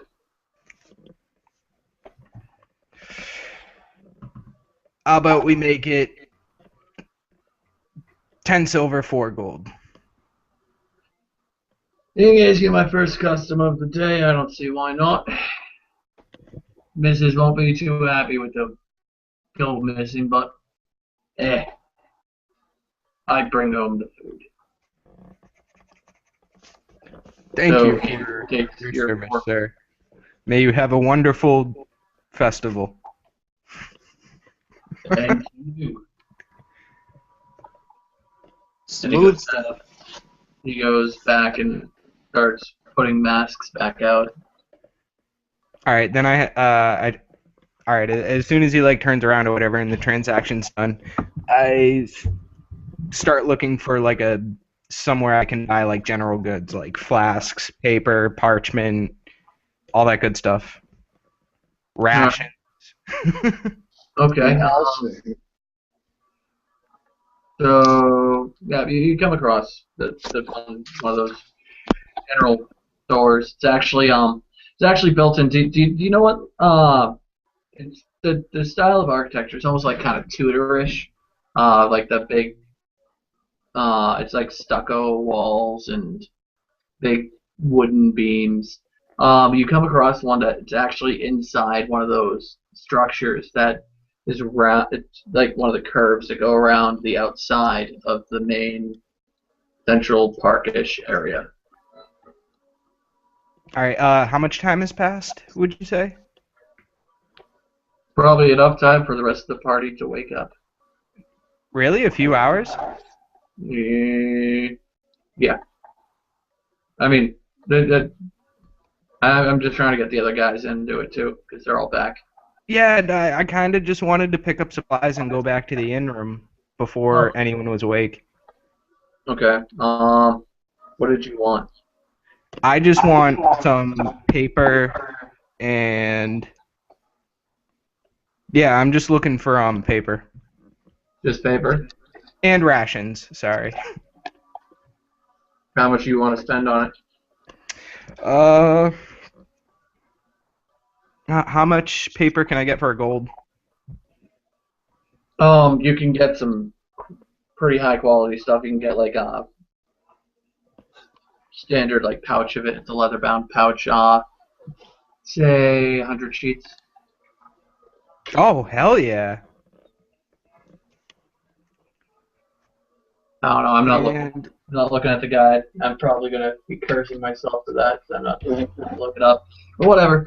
do you want me to look it up? I have it right here. I can tell you prices. Yeah. Why don't you? Why don't you? Yeah, just let me get to the miscellaneous items. Yeah, I'm looking forward to it. All right, so a sheet of parchment is 2 silver, and a sheet of paper is 4 silver. Oh, yeah. So then 100's a little bit much. Yeah, that's why I was wicked pumped. And then you took it away. I know. I did it I myself. appreciate your honesty.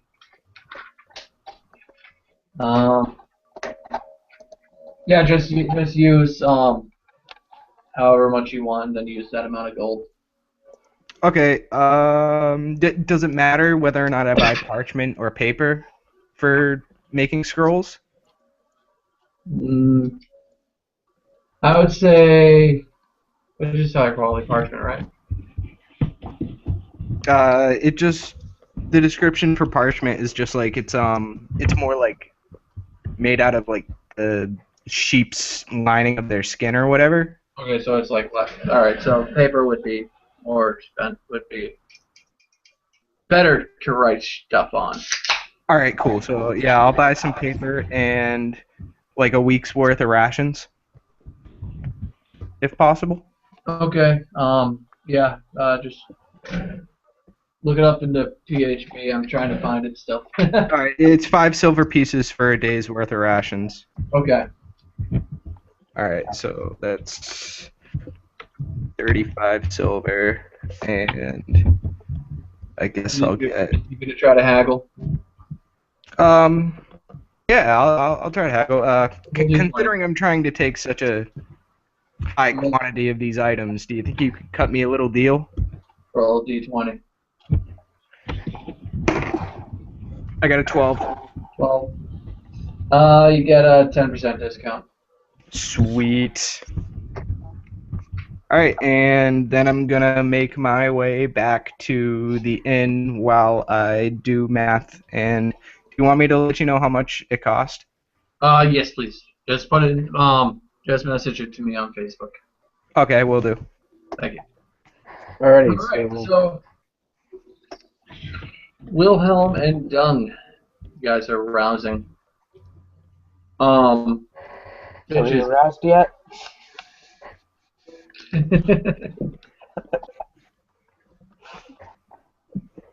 Alright. We're arousing.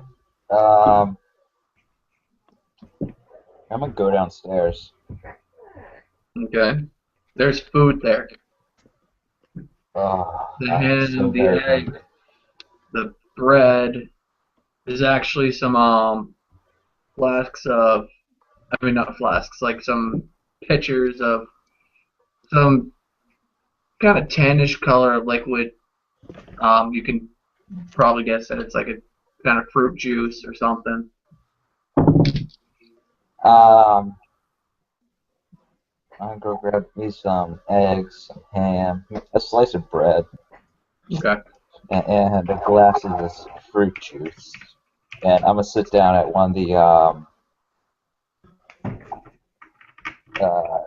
I guess tables, and I'm gonna say hello to the innkeep or barkeep or whatever on my way to my table. Okay. Wilhelm? Yeah, so Wilhelm kind of hears Dung get up and closes the door, but he's not too quiet about it. And Wilhelm opens his eyes, and the sunlight in the room is really, really bright, and his eyes are kind of closed, half closed, half open, and he's laying in this bed, and it's really comfortable. He just doesn't want to get up and out of it. But after a minute or so, he his body starts to wake up. He feels a bit more energized. He so slowly swings his legs over the side of the bed and sits up. And eventually he stands, gathers his effects, gets dressed, and heads downstairs for some breakfast. And when he gets downstairs, the breakfast is laid out. He grabs himself some eggs, toast or bread, and just some water. And he starts, nods to the innkeeper, sits down, and starts eating. Well, you two had a rough night, huh? Not too shabby of a night, no. Yeah, I kind of just nod my head and yeah, I'll be careful not to do that again. Oh, you went to the mouse hole, didn't you? The mouse hole. No, I think we missed that one, but we may have gone to pretty much every other establishment in the city. Ah, you should try the mouse hole. They got nice girls there. Well, I'll have to keep that in mind. Yes, we will. Yes, we will. Alright, now we go to Saxor and Stitches as you guys wake up in the woods. Alright. Crew. Fine.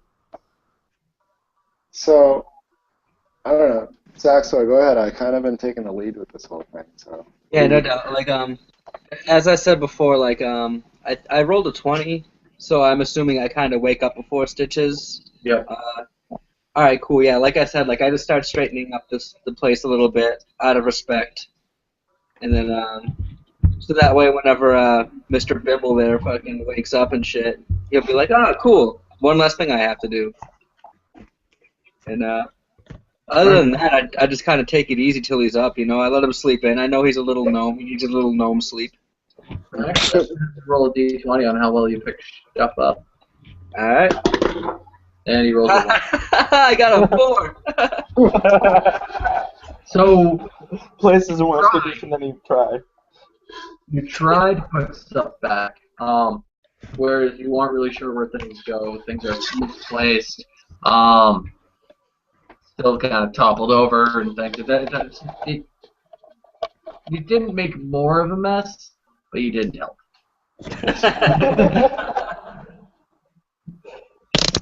like literally sweeping things under the rug and stuff. Yeah.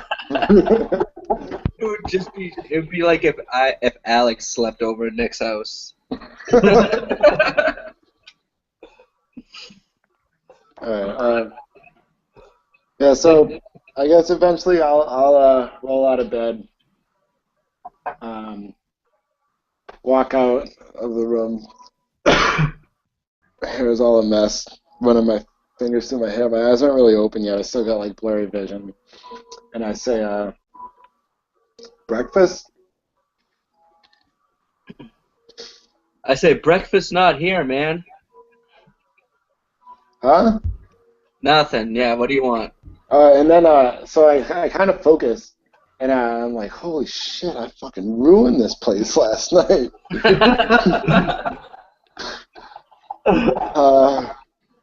Listen, Saxor, do you mind going outside and whipping up something for us to eat while I try to clean up in here? You know I'm on it.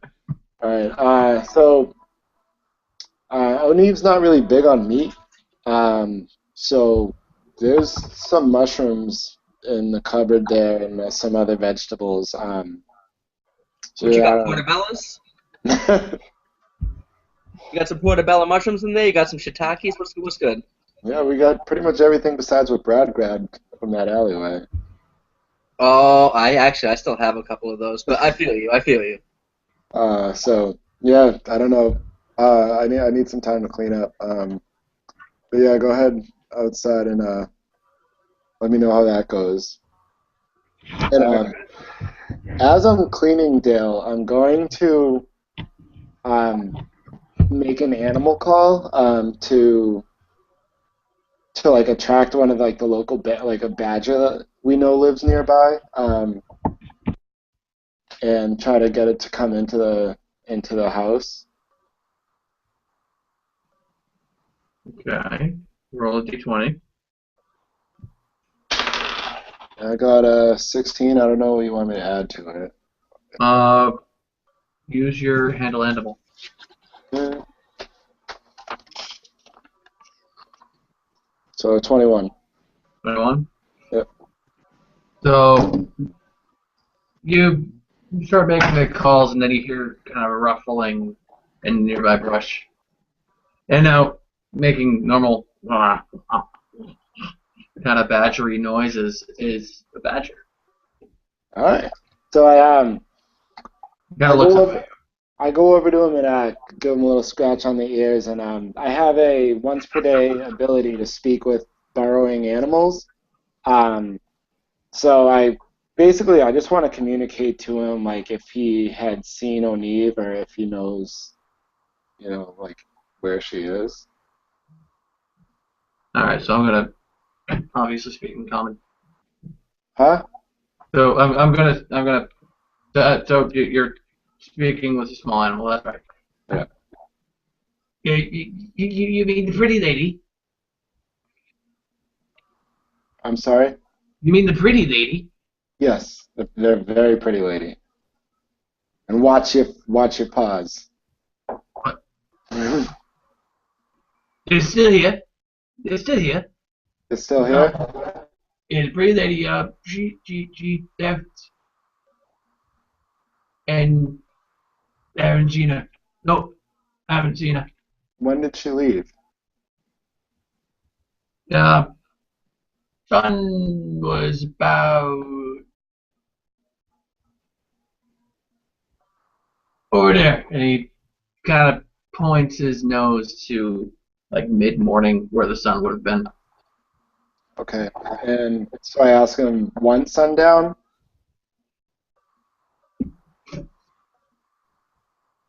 Two sundowns? Okay. Did you see which way she went?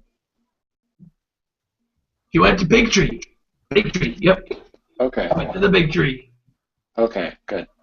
All right, thank you. And I give him a little pat on the back and send him on his way and give him a little treat. No food? Yeah, I give him a little treat, I said. Oh. I would like to pull out my bow and arrow, my crossbow. While this is happening. He glares at you. The badger glares at you, and Stitch is here. Don't you fucking dare! Saxon, if you miss, you are gonna regret it. Don't do it. Oh, no, I was cleaning it, I guess. Yeah, I was cleaning it for sure. That's all I was doing. And then I put it down. I'll walk with the badger until he's outside and like let him know that he's safe. Crossbow range. All right. Anything else? No, that's all. Thank you very much. You know, you woke me up. I'm very sorry. I hope you don't get interrupted again and you have a pleasant sleep. Better. And I'll make sure to bring you some more food next. I'll bring you a better treat next time I come. Bring me meat. Yes, I'll bring you meat. Lots of it. What kind? Four-legged, furry, bushy tail. About 5 of those would do. 5 of them? Wow, you got a big appetite. Okay, buddy. I'll see what I can do. I know. I'll see what I can do for you. All right. All right. Have a good sleep. Enjoy. Good. And he kind of scampers off into the bushes again. And so meanwhile, I'm still making the vegetable stew for everything, and I mix in like a very liberal amount of the Gabe mushrooms, if you will. Oh no. Oh no. For both of us. Oh no.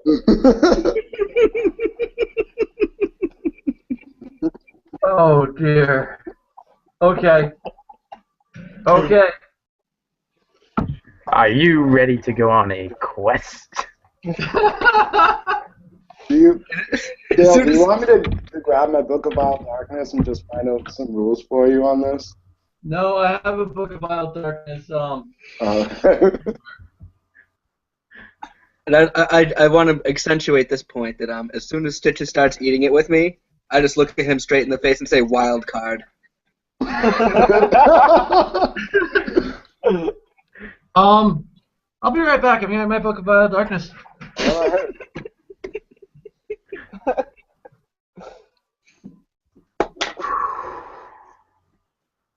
Wait a minute, I missed something. Why is the Book of Vile Darkness coming out? Saxo put some extra mushrooms in my mushroom stew. Oh, God. No, for both of us. We're both doing this. Right. Wild card. It's out in the garage. I'm not getting out to get it. I'll get mine. It's right in the other room. Hold on. You have Google at your fingertips. That's Hold on, I'll be right. right back. So Google. This could turn into an entire quest series on its own. Yeah, that's not what I meant when I said mushrooms. That's what I meant when I said mushrooms. I was thinking more badger, mushroom. Oh, Alright. the classic internet me. Oh, okay, I gotcha. Oh, 3.5 mush. First thing is 3.5 mushroom trick. What's that? Oh, wait, no, this is actually instructions on taking mushrooms. Okay. For those of you actually viewing this, we don't condone the use of mushrooms. Or any other drug for that matter. Exactly. There's a reason that they are illegal. Yeah. Um, But yeah. Government. Drink your milk, stay in school, and you'll be all set. Don't get wet with undercover police officers like in Training Day.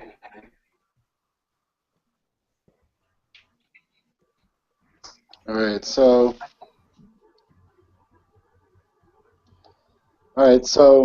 I found some rules on mushroom powder, which I guess those can work, Dale. Okay. Alright, so initial effect, +2 alchemical bonus to intelligence and charisma for 1 hour. Okay. So what are the negative effects you're not mentioning? Secondary effects, 1 point of strength damage. That doesn't sound like the right mushroom powder. Side effects, this is a mild hallucinogen. The user takes a -2 alchemical penalty to wisdom for 1d4 hours, and -2 alchemical penalty to strength and constitution for 2d4 hours. Okay, so you guys get that wisdom for 1 hour? So, a savings, there's got to be a savings throw. Oh, okay. For those. Which is And fortitude, I would imagine. it's 25 is the save. So your initial. Yeah, I gotta roll a 20 just to even see. Alright, so I failed initial, secondary effect, failed. Alright, good. Alright, as you guys are eating this mushroom stew, the steam that's rising up out of your bowls start to form like these snakes. And they're rainbow colored snakes, kind of wiggling around. They're actually more like tentacles wiggling out of the top of your stew.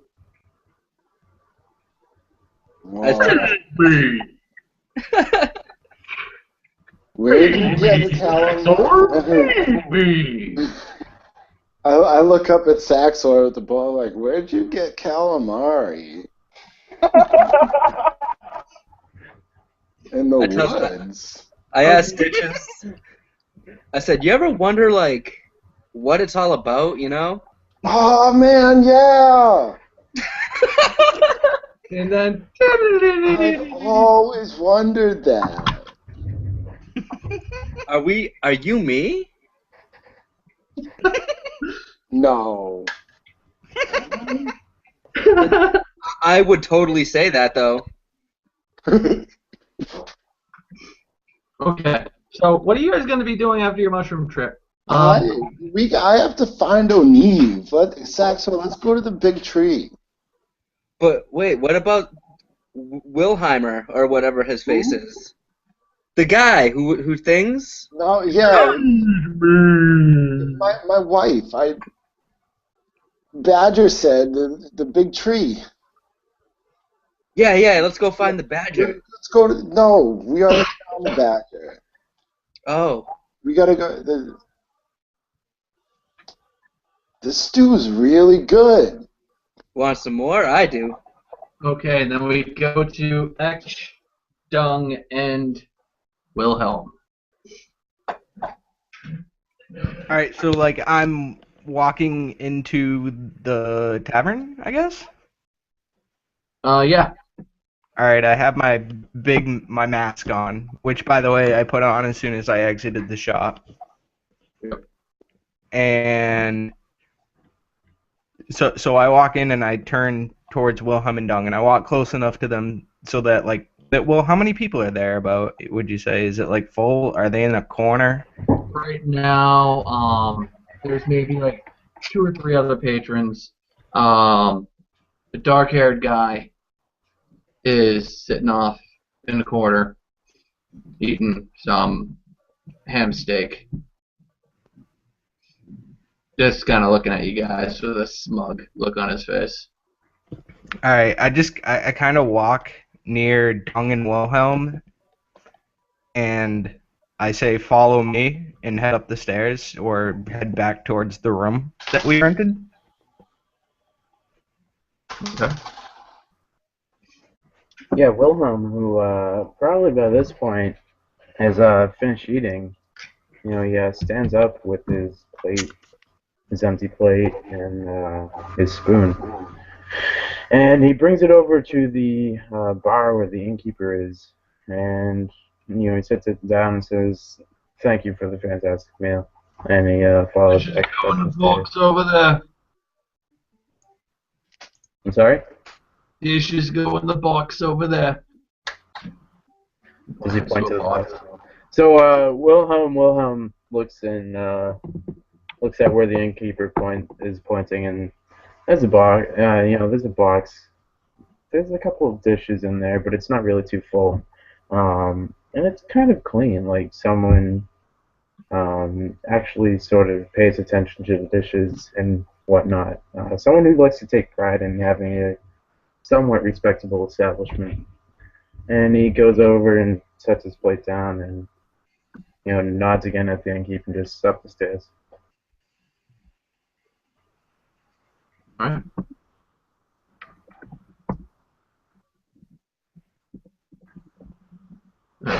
I'm not gonna even.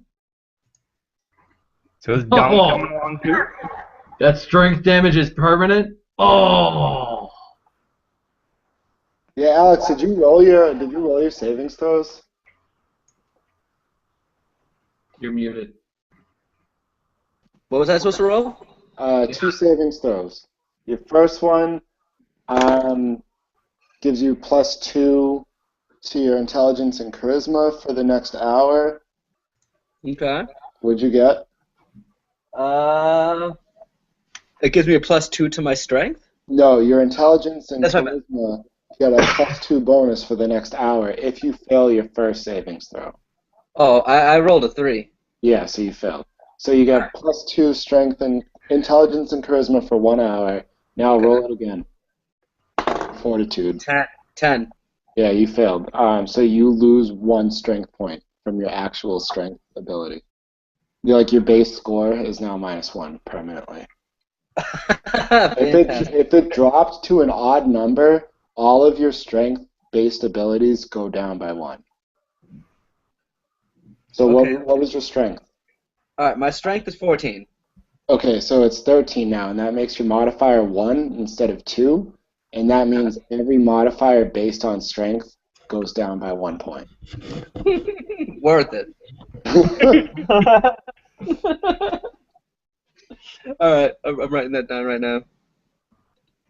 So all your skills, all your attack bonuses, all that stuff goes down. There's a reason they call it the Book of Vile Darkness. Yeah. It's Alright. It's not pleasant darkness.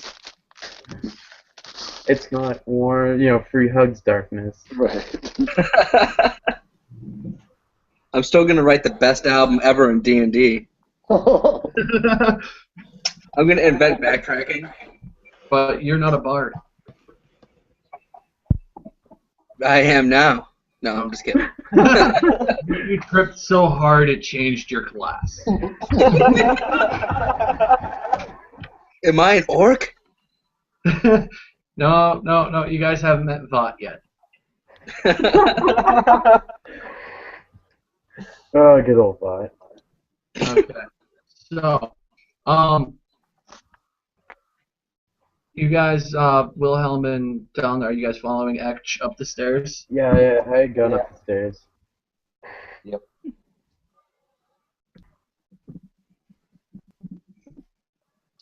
We're up the stairs. Alright, so you guys go up the stairs. Ekch, what are you doing? Alright, as soon as everyone's in the room, I close the door behind us, and I hand Dung and Wilhelm each one of the masks I bought, and I said, "Here, this should keep our identities hidden for a while." I want the white one. I hand Dung the blue one. No, I'll give him the white one. Yeah, Wilhelm looks at the masks and they're just some festival paper masks. They'll do temporarily, but actually, are you wearing your fine sort of leather one? No, I took it off after I take my mask off after I closed the door. But you did have it on. Yeah, the entire time. So Wilhelm, is looking at this leather mask and he's thinking to himself, if there's anything worth having,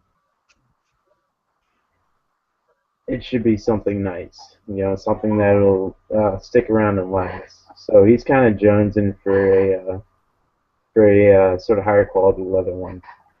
But he takes the blue paper mask and it kind of rested on top of his head at a little bit of a slant, and he seems to nod and they're like, okay, yeah. Yeah, so that works. All right. Right after I hand the masks over, I assume there's a table in the room. Yep. Yeah, I sit down at the table and I say this is going to take a moment, or I say like I need a moment to prepare for the day, Yeah. and I say to ask you real quick, how long are you gonna need? Cause I think I might want to get one of those fancier ones like you have. that is a good question. Give me a second. I don't know how long it takes to write a scroll. Ooh, I think it takes a while.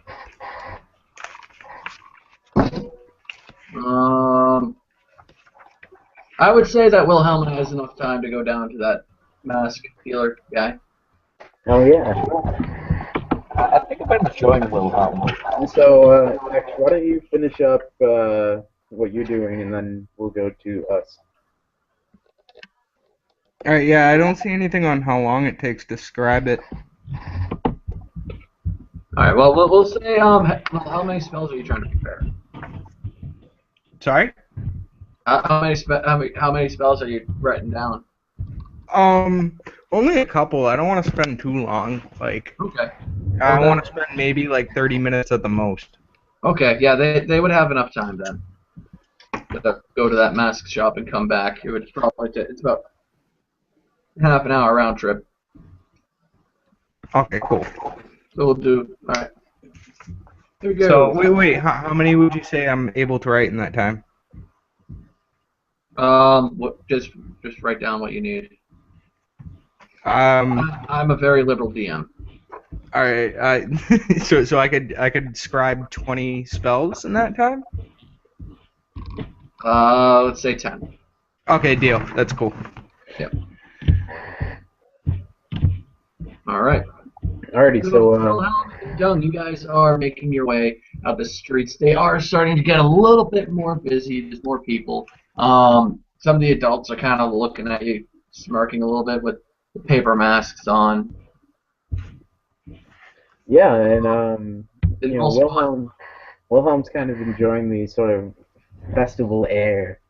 As the shop owners are, finishing setting up, and kids are starting to appear and run around between the stalls, chasing each other or looking for, candy that someone might be giving out. So Wilhelm's walking along, and he's got the mask, and he's sort of toying with the idea of Dung rolls a spot check. anticlimactic. Okay, what were you saying? I was saying, he's looking around, toying with the idea of putting his mask down, and he sees or notices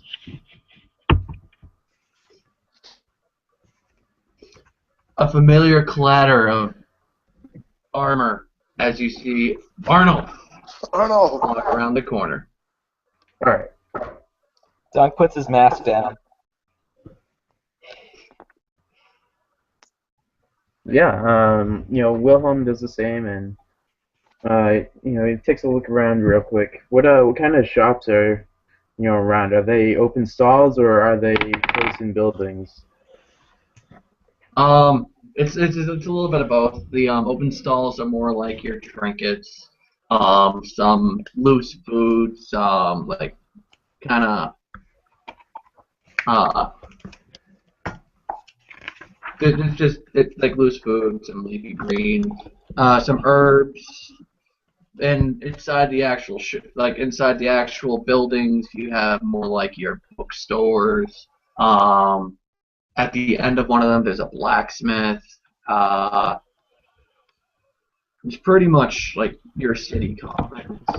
And Arnold, he just walks right by you guys and starts walking towards the bank where the large explosion was. There's a large explosion. In the beginning. Oh, okay.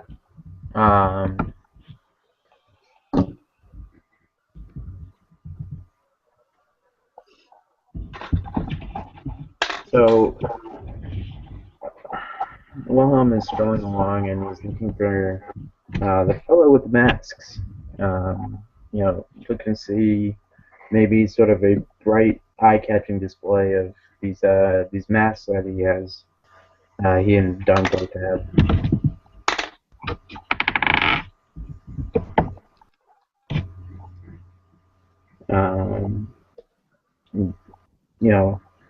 And after a few more minutes of walking, after they see Arnold, they sort of come, they're kind of deep into the market by this point, and they notice the vendor with the masks, and, kids are running around all over the place. They're kind of looking at the masks on display with sort of like a wide-eyed, sort of like awestruck expressions. They're kind of eyeballing the really expensive ones, and you can see the dream sort of lingering in their eye of having a really cool mask such as these. And Wilhelm notices the displays and notices in particular this one smaller little boy, and the little boy is a bit smaller than the others, and he's kind of pale. He's a bit emaciated. Wilhelm can definitely tell this boy is poor. And as he's approaching the mask vendor, he takes his own mask off his head, stretches out the strap, and kind of drops it on this young boy's head. And he walks up to the vendor. What can I do for you? Well, I was looking for a. It's a very kind thing you did there. Oh, he looked like he would have enjoyed it, so anything I can do. But I was hoping that you had a sort of possibly a bit more high quality mask, leather. I believe I saw one like that earlier today. Absolutely, we do. Got one for each of the chromatic dragons. They are about 2 gold pieces apiece. And Wilhelm kind of looking at the mask on display, he sees the chromatic colors, and nothing really sort of jumps out to him. And he kind of looks at the vendor with a bit of hope in his eyes, and he says, "Do you happen to have any metallic dragon masks?"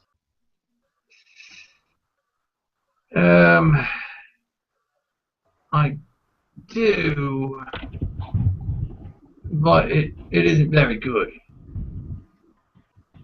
It was going to be a gold dragon, but well, here it is. He pulls it out, and it's kind of like a mishmash of like it obviously something went wrong when they were dyeing it, because it's kind of like a purple with swirl of green, and it's just like it's an abstract.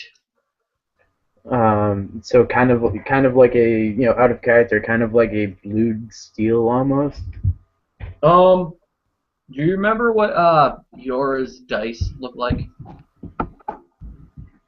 Yes. Kind of like that. Okay. Wilhelm. Wilhelm holds his hands out for the mask, and he's like, he says to the innkeeper, may I look at it? They kind of look like this. You kind of what? The color kind of looks like this color. Oh, you're screen sharing. I can't see this. Click on my picture on the bottom. Oh, yes. Yep.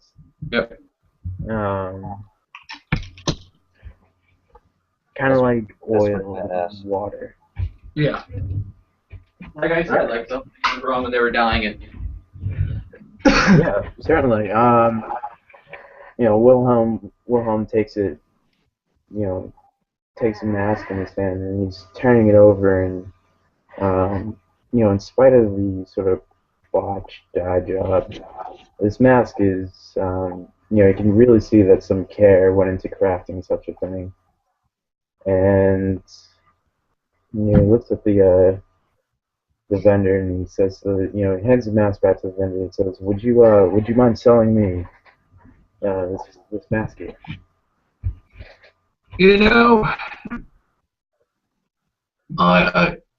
I'm not gonna sell it. It's not gonna. I'm not gonna be able to sell it. You can have it. You gave that boy that mask. You can just have it. Wilhelm kind of nods his head politely, looks the innkeeper in the eye and says thank you.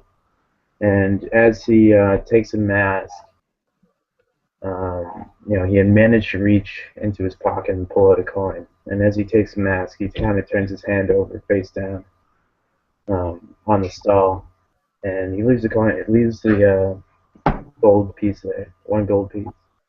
And he takes the mask. He smiles, and pulls it over his face, and he just walks away. Alright, well, and he looks over to Dung with the paper mask. We get you one. Wondering if you had any yellow. And as I'm saying this, Doug just like takes off mask and just some random kid. He won't be needing it anymore, so he really sees no use for it since he's got a new one. 2 gold for the leather. 2 gold for the leather? That works. Take your pick. And he points out all the different chromatic dragons.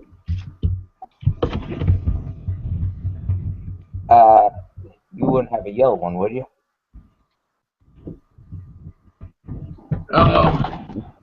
Never heard about it. Well, I've heard of one, but unfortunately we don't have any. Then green works. If there's green. Right. There you go. And he pulls out the mask, and it's well made. Like it's got like fine polished leather scales on it, and the green frill actually continues down the back of the mask. So it's actually like a half of a head mask, and it continues down with like kind of a tail that would trail behind you. Very nice. Okay. Very nice. I hand the man 2 gold pieces, I believe it was. Thank you. Very nice doing business with you. Thank you for the mask. And I follow after Wilhelm. Which brings us back to the tripping balls.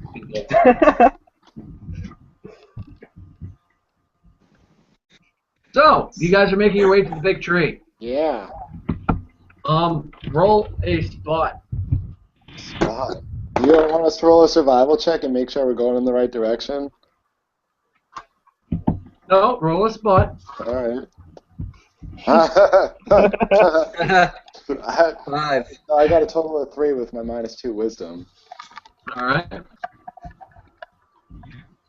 So, as you guys are walking through this alive forest, the leaves are wriggling around. There's vines waving, and just all the colors are vibrating off. You guys, for some reason, actually hear the same voice. Feed us. Feed us. And then these vines are starting to like kind of grab on to like lunge out and try to grab your shoulders. Oh man. I look over to Saxon, I'm like, hey, do you have any more of that stew we can give him? Yeah. Honestly, I would have left it back at the house at your little hobbit hole there. Yeah. So I'm like, hey, do you know where Fancy Man is? I miss Fancy Man of Cornwood. I miss my wife. We gotta go yeah, I find her. don't know. If this is actually like out of character, if this is actually a monster encounter or something, it totally gets surprised on us. Oh yeah. Okay, a quick shot back to the hobbit hole. You hear there's a scruffling as the door pops open. In walks the badger. Something smells good. Oh no! Buries his head Oh into no! the cauldron of stew. Poor Nice. badger.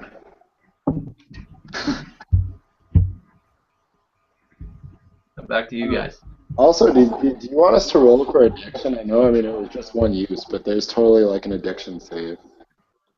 No. Okay. You guys kind of did a lot to yourself. I mean, strength damage, wisdom, yeah. I definitely draw my sword. All right. I draw my sword and I say, Stitches, I know you just heard the same voice that I heard. Yeah, so I kind of, I usually like have this flourish that I just pull my knives out of, but I kind of just like stick my hands into my sleeves and like yank them out, and I'll hold them like one blade down and one blade up, like completely not the way I usually fight with them. Okay. I literally drop my sword and say, whoa, how'd you do that? Roll initiative. Jesus Christ. Oh, not 20. Really, you go to that 22. Dex is the one skill that's not affected by this, and I rolled a 5, so I got an 8 total. Okay. 24. So Stitches, you got an 8? Stitches got an 8? Yeah. Okay. So, Saxor, these vines are wriggling and they're getting all up in your face. Rainbow colors are just splashing all around you. All right. Well, I want to swing at any that come in my face with my sword. All right, roll a 20. Oh, nailed it! I got a 3. So as you swing your sword, just the colors are just vibrating and just swirling where you cut your sword. And through it, you can see. Actually, roll perception. All right. Just him or both of us? I gotta add in all my modifiers and stuff. So 19, 17. 17. Yep. You can see what looks like a normal forest through what you just cut.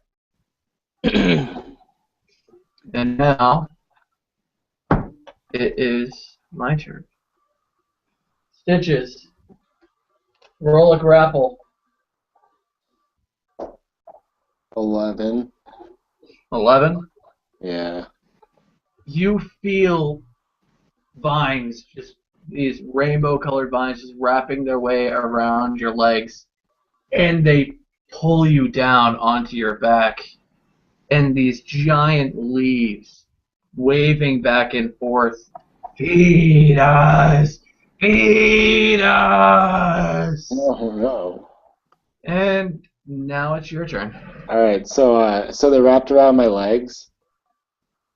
Yep. All right, so I'm gonna try to like do a sit up and like stab into them. Like, I'm not trying to stand up. I'm just trying to like reach past my legs and like stab into them.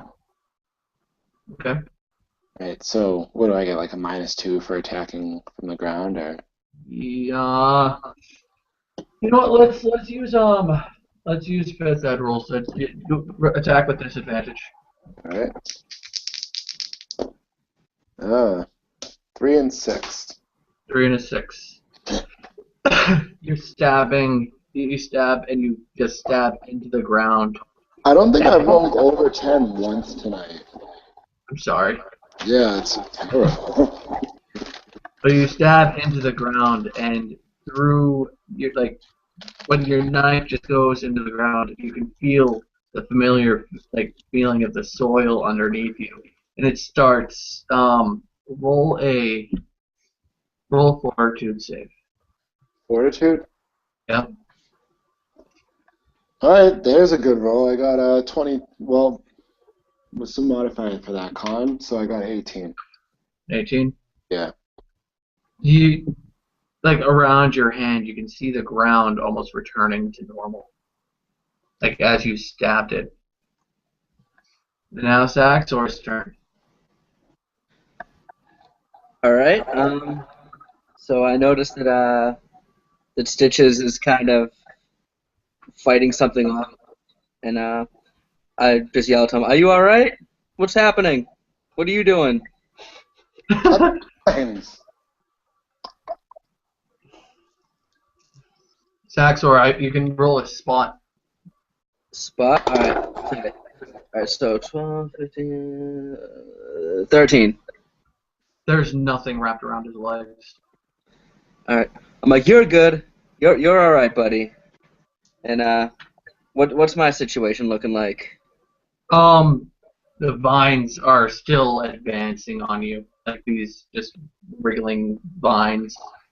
There's thorns are starting to pop out of them. All right, then I'm very haphazardly trying to I'm swinging my short sword, trying to make contact with any kind of vine. All right.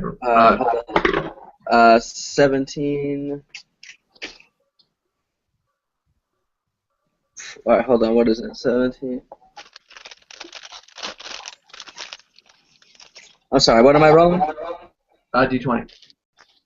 Yeah, no, I'm saying I rolled that. I got a natural 17, but I didn't know if I modified it with anything. -1. 16. 16. All right. What roll your damage die? All right. It's been a while since I used it. All right, so 1d6. Yep. 3. 3. Yep. Okay. You, like you said, you were haphazardly swinging your sword back and forth, trying to just get these vines away from you, and it connects. And as it connects, it sends a shock into your hand, and your sword hit a tree. I yell out, "I got him!" And now, Saxor, roll a fortitude save. 6. 6. High or low? High. As your sword had connected with that tree, the sap of the things that you've been growing, that not growing, that you've been that's been trying to grow on you, has been getting all over you, and you notice the rainbow is starting to get a little duller, and everything is slowly starting to turn back to normal. Stitches, make a fortitude save. 8. You still think that you're getting grappled by these vines. They're all over you. So I have a question about my last one, the 18. Did I just notice that where I stabbed into the ground there wasn't anything there? Right. It just in a small area? Right. You notice as you stabbed. Okay. Yeah.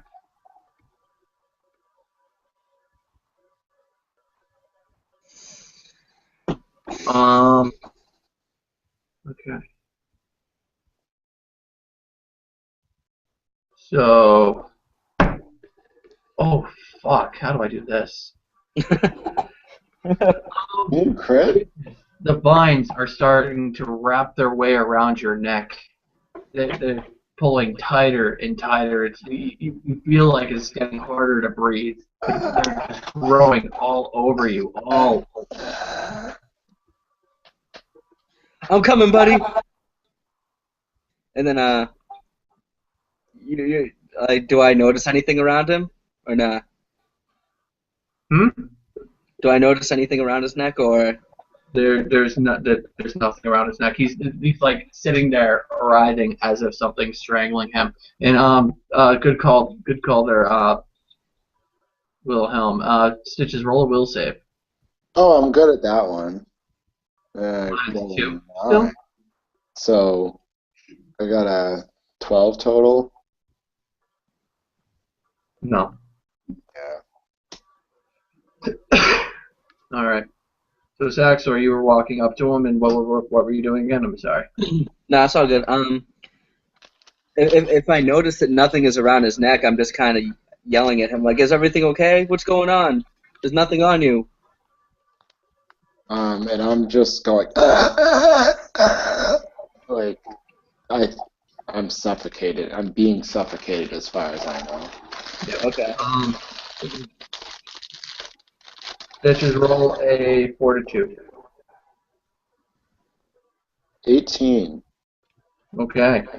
You're able to, from what you gather, able to grab the vines away from you just enough to take one breath.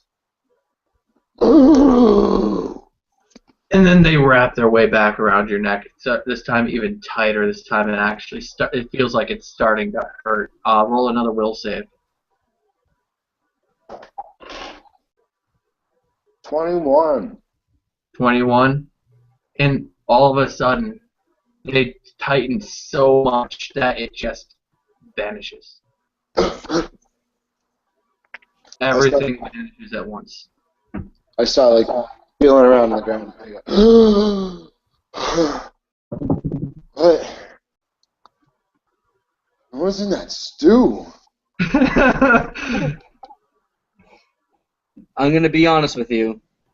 I got the recipe from that badger.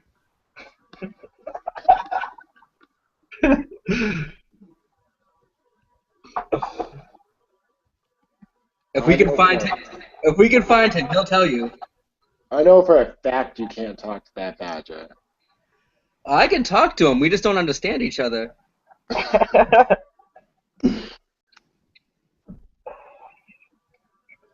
Well, let's put it this way. Brog must never find out.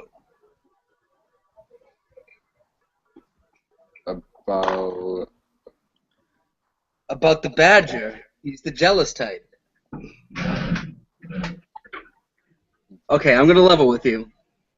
I put a little bit of oregano in there, and I know that it doesn't sit well in your tummy.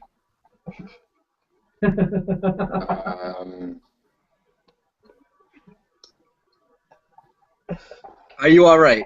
I guess. Where's your wife? We gotta find her. She's at the tree. Let's go to the tree. Let's go to the tree. You guys remember that it's about a half day's journey away, and I'm gonna have you guys roll survival now. 17. I got a whopping 2. Saxor, you have no idea where you are in the woods. Stitches, you've actually gone further away from the tree.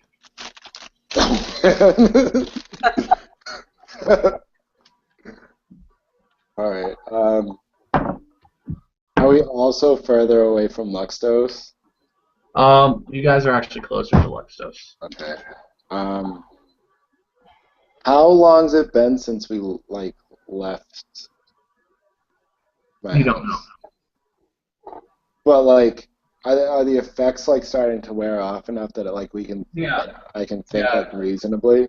Yeah, actually, how many hours did you say that the stuff? The wisdom damage is for 4 hours, and the strength and con damage is 3 hours. Okay, so I'd say it's about 4 hours later. Back in Luxtos, all of you guys are beginning to wonder where the hell we are.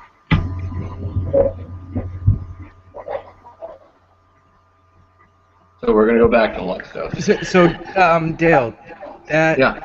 equation for scribing scrolls, did you want to use that to the letter? You said you were kind of liberal with it, but I don't know if you want to tweak it. How many did it say that you could do? I wasn't paying attention to the chat really. I was more so scrambling to figure out what I could do to fuck with these guys doing it on their mushroom trip. Alright, I'll copy and paste it again. Oh, I'm looking at it. Alright.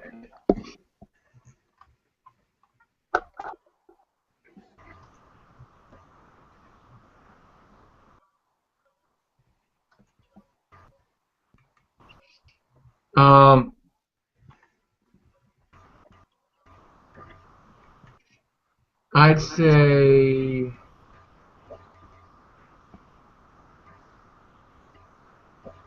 multiply that by 1.5. The price? No, multiply The how. number of spells. Use that formula.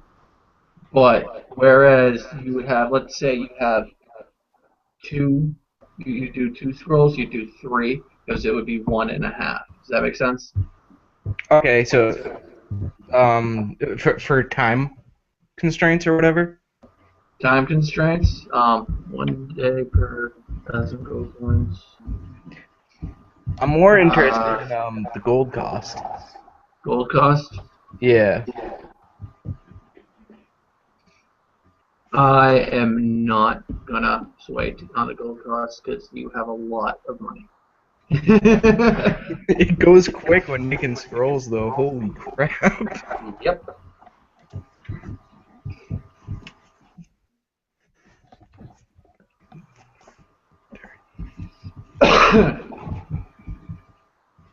Alright. So, Wilhelm, Dung, and Ekch. Ekch is scribbling away on his papers. You guys are out in the center of the main area of Luxtos. You see them starting to make a giant stage, like towards the red archway, like right in front of where the red archway is, which leads up into the main huge, like proper metropolis that is Luxtos. They're setting up this giant stage. I should. Are there any specific features that sort of tell us what kind of stage this is? It looks like there's going to be a speech.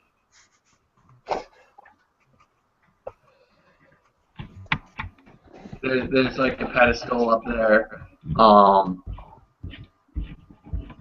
It looks like it looks like almost like a presidential kind of, you know how like they have the president with like looks like it's that, but it's Flags like and gold colors and.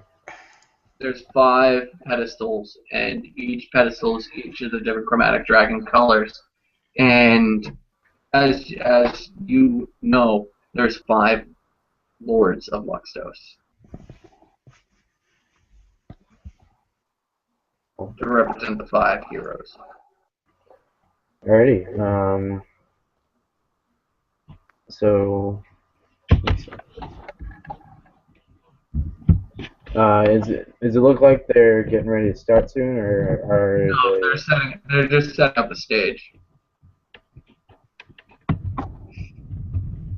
Alright. Like it looks like that they have the scaffolding underneath the highest part of the stage, all done, but it looks like they still need to do like the rest of the stage. It's a massive construction kind of thing. Yeah, so it might take it might not be ready till evening or sometime the next day.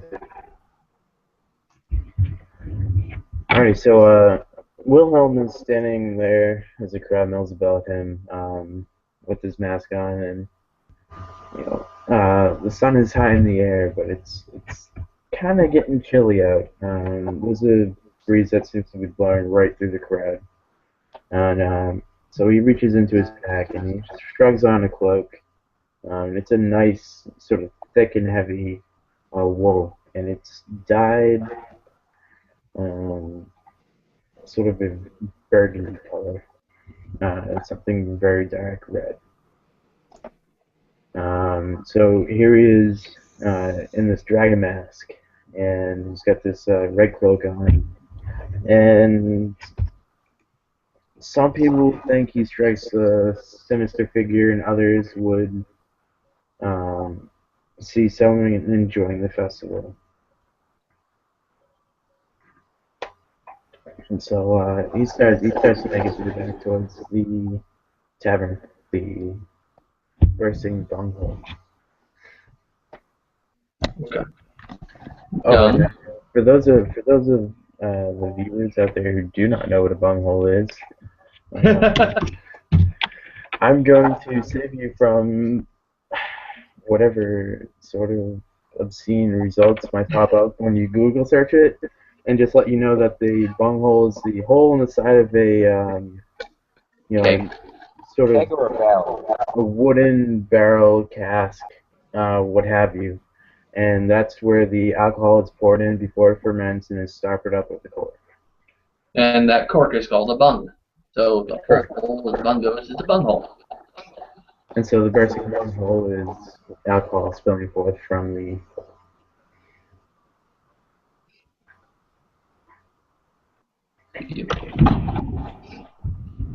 All right. Done. Alright, so Wilhelm is heading back towards the bursting bunghole. Yep.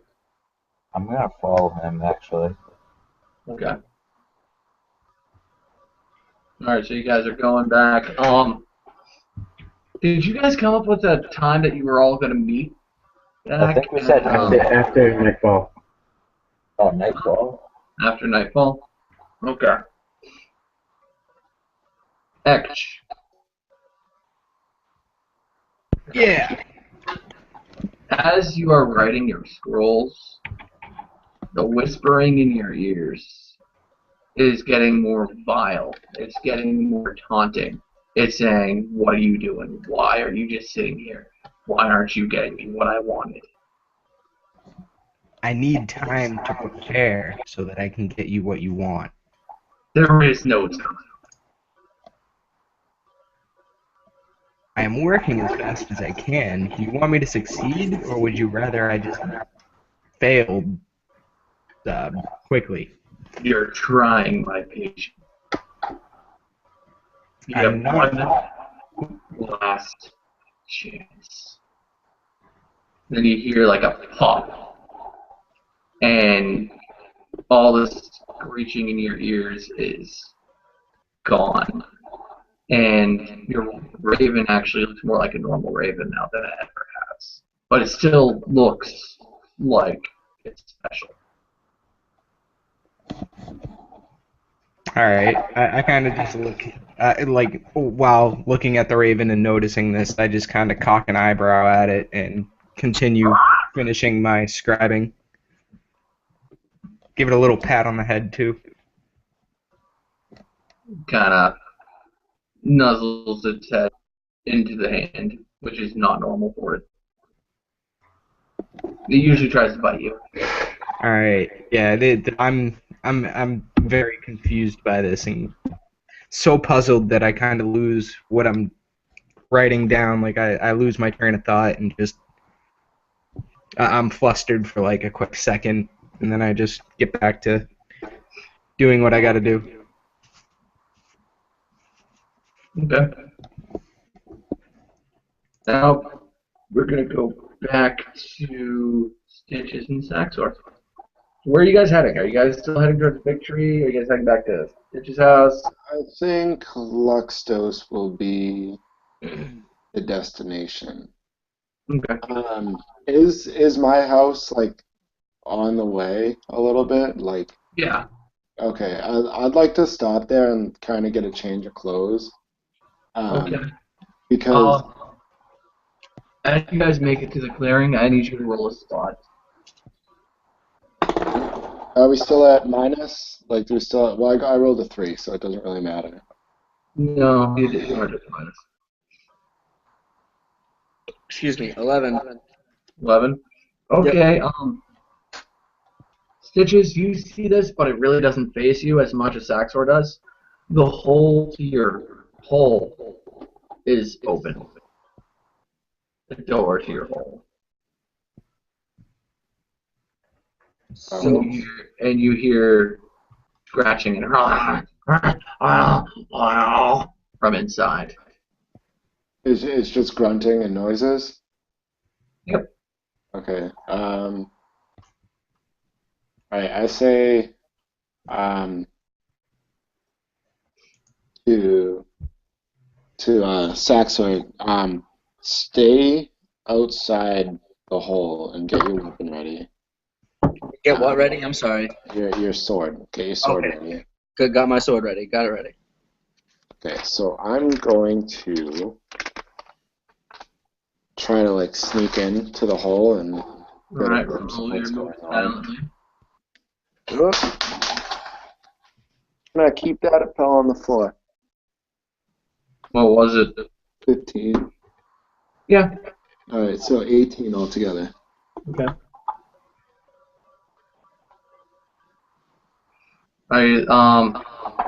You see the badger inside your home ripping everything apart.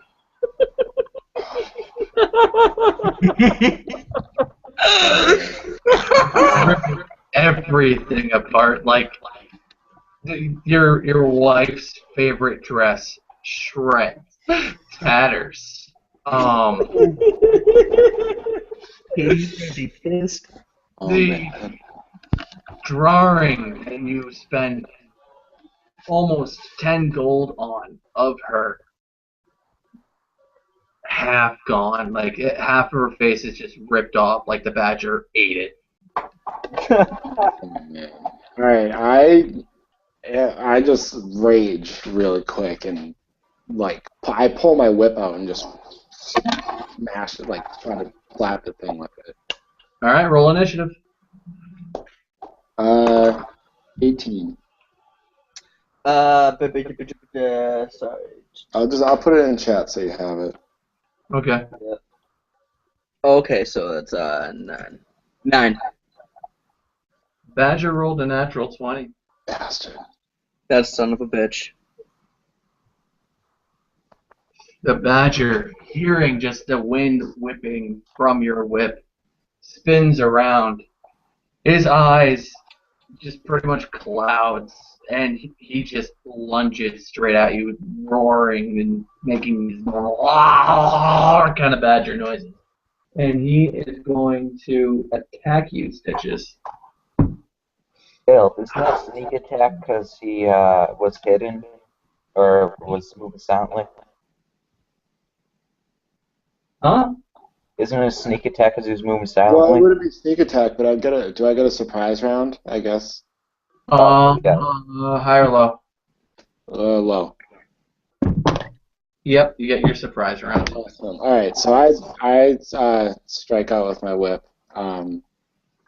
So he'll be flat-footed, so no dex bonus.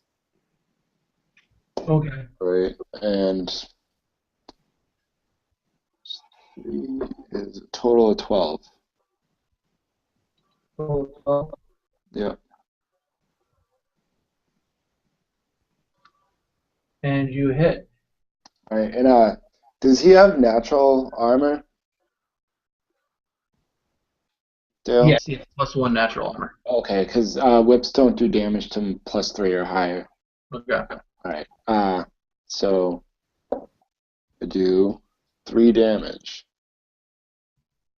That's a duel because it's a whip? Yeah, it's subdual. Okay. The whip. I don't want to hurt him. I'm just kind of like, well, I want to hurt him, but I don't want to like kill him. Okay. Your the whip whirs through the air and just slaps it across the face. You can see through the fur just a slight trickle of where the skin split, and blood starts running out of it. His eyes kind of uncloud a little bit, and he's glaring at you.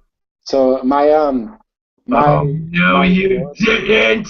well, my ability It's a once per day thing, so I actually can't understand him right now. So I'm kind of Oh, just trying to give like a body language, like you need to calm I'm the down. DM. You can understand him. Okay. Oh no, you didn't! And he charges you, and he kind of lunges at you with one claw. The claw just digs into the ground. What's your armor class? It is 16. 16. All right. And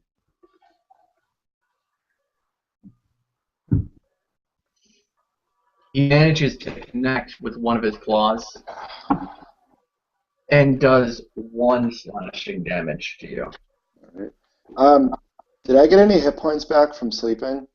Because I wasn't at full health. Yeah, you get 1 hit die back. Which is I think. Yeah, like a full hit die plus my con, or just I roll. I would say your hit die. Just give yourself a All hit right, die. so I'm maxed out. Okay. So, all right, cool. All right, so I took that damage. Now it's his turn again. All right. I'm gonna, as like a free action, I'm gonna yell for Saxor to come in, and I'm gonna try to position myself in front of the hole so the badger doesn't get like a opportunity attack Okay.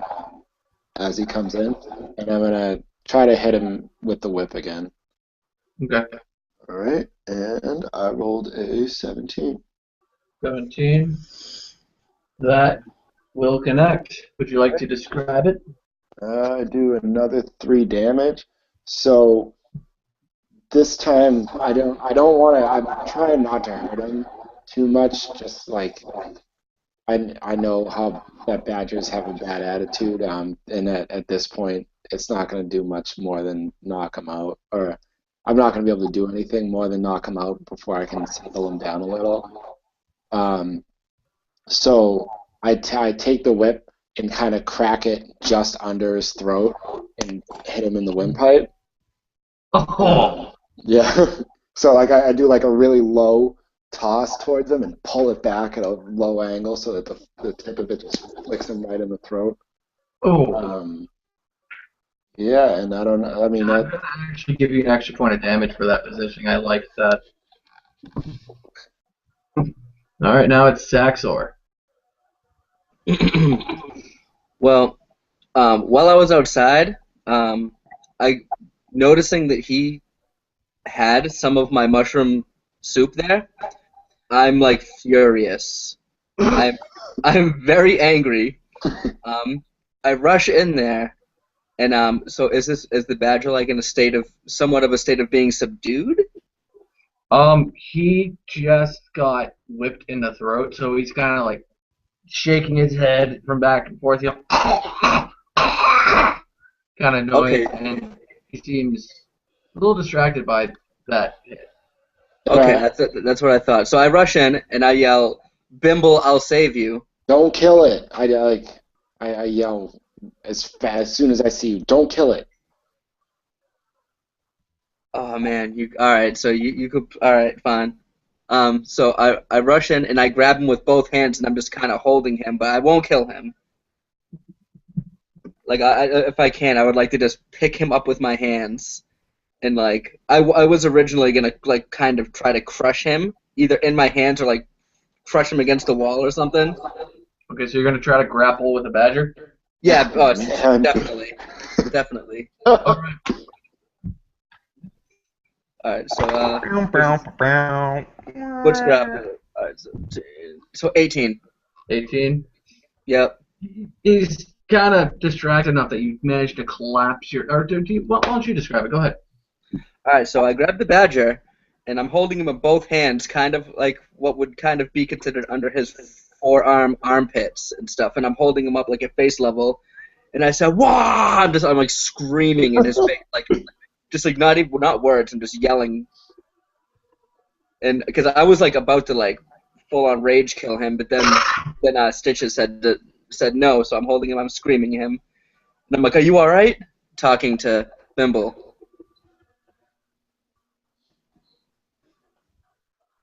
Yeah, I'm fine.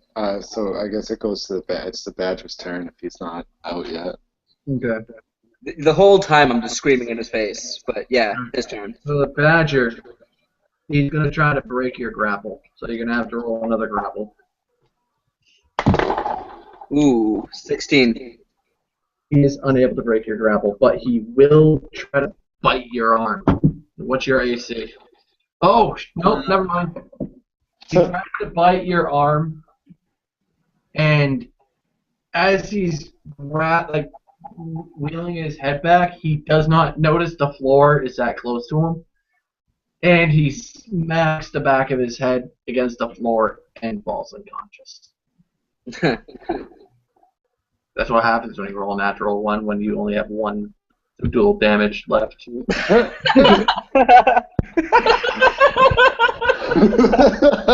Good job, Saxor. You showed him. Dude, you know what the funniest part is that I did max damage with the whip both times.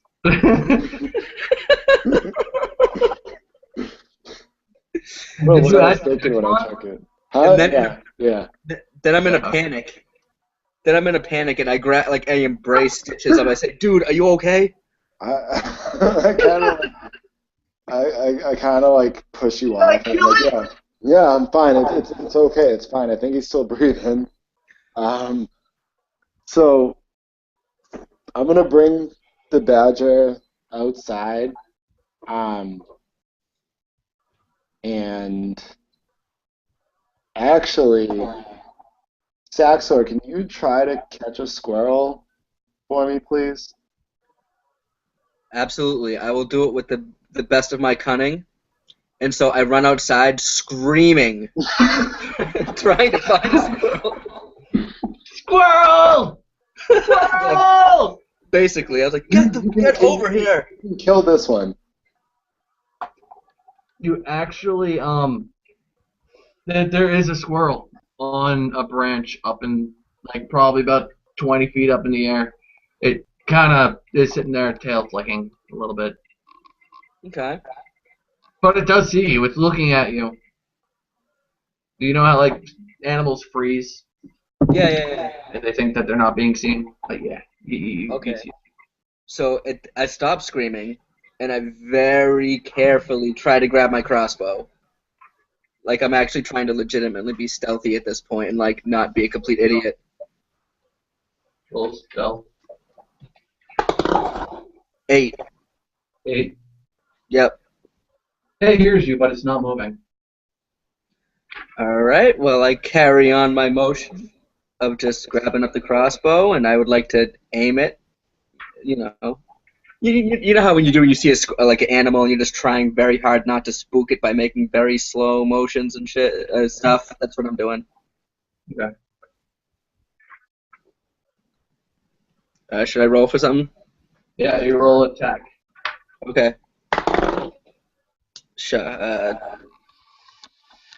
10. Use your inspiration.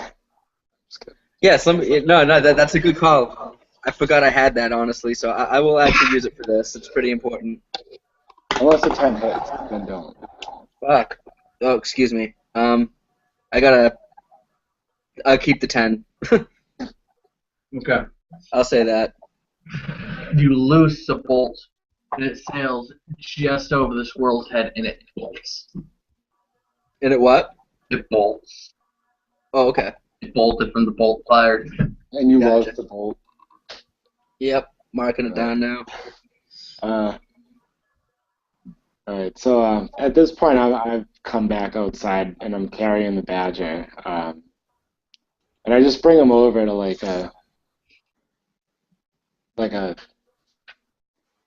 like by a tree so that I kind of actually I burrow a little bit. I like dig him a hole just so he doesn't feel exposed and threatened when he wakes up.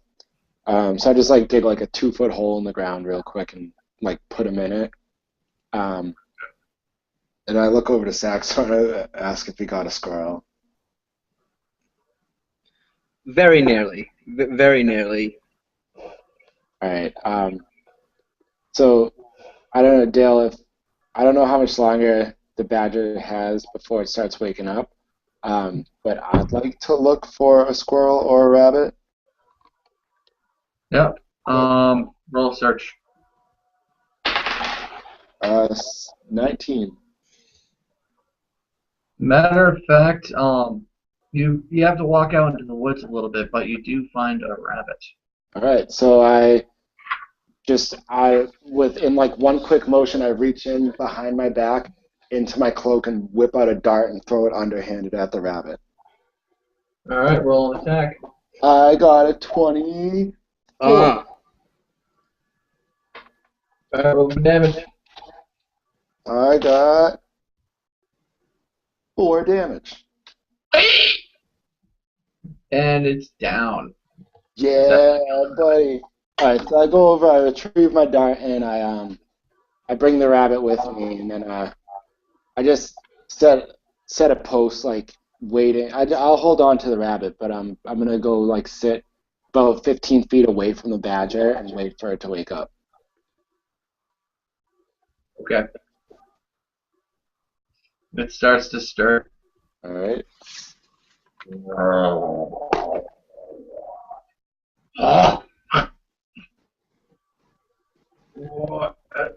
What happened? I saved bad food. That was great food. No, not from my house. Oh.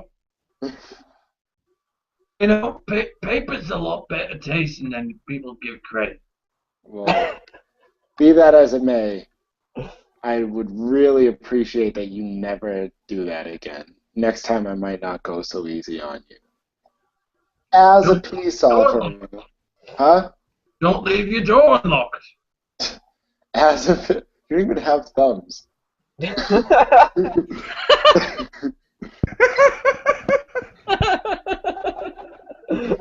kind of goes like this. I'm still trying to figure out. You're right. Hey, whatever.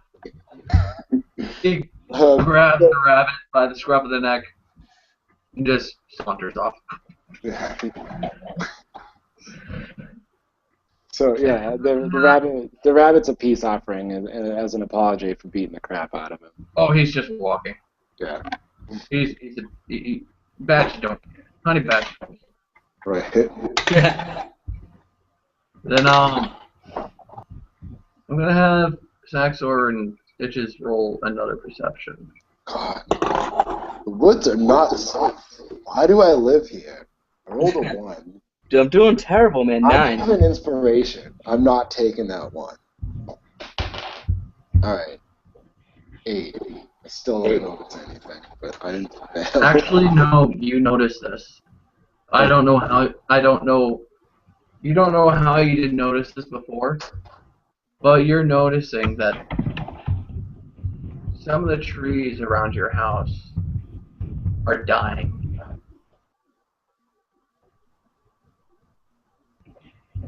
And that is where we will close. Bam! Alrighty. Well, Great. that was a fantastic hack session. Yeah. That was fun, Dale. Good job. Yeah, Longest dude. that we've had. Dude, big shout out to Dale, man. Like, I didn't mean to like screw things up so badly, really, but like you did great, man. Like you kept the adventure popping on both ends, man. So, good job, dude. Yeah, very good job, Dale. Playing through, even at times, 3 different parties here. You know, good job managing that. Absolutely. Right. Yep. X.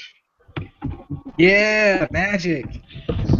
You're the typical wizard. Oh, everyone's doing stuff? I'm gonna write down this. Still doing stuff, okay.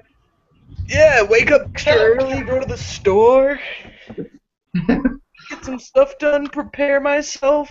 Act, what did you do this session? I went shopping. Oh man. That's so heck. Yeah, Do I have to roll to see if I grow a vagina?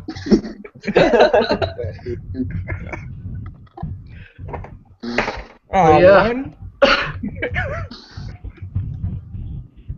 So No, I loved it. That was great. That was some good juggling of all the different things that were going on, and the way you split it up, it was very nice to It never felt like we'd get through one person's story and then hit the others. Like, you came back around to each player and gave us all our fair share of game time, which was really cool, considering all the fucking all the flipping shenanigans that were going on. Yeah. Video edit. I can't video edit live. I know, I'm just. Live stream. Live stream. Oh yeah. So all this was pretty much off the cuff. Yeah, every bit of it was off the cuff. Now I have to figure out what I'm gonna do with this Dragonborn. No, nobody even cared about her. We're just like, okay, you do your thing. I'm gonna go get rich. I gotta say, man, I really respect the freestyle DMing, man. That's Dude, it's awesome. on point.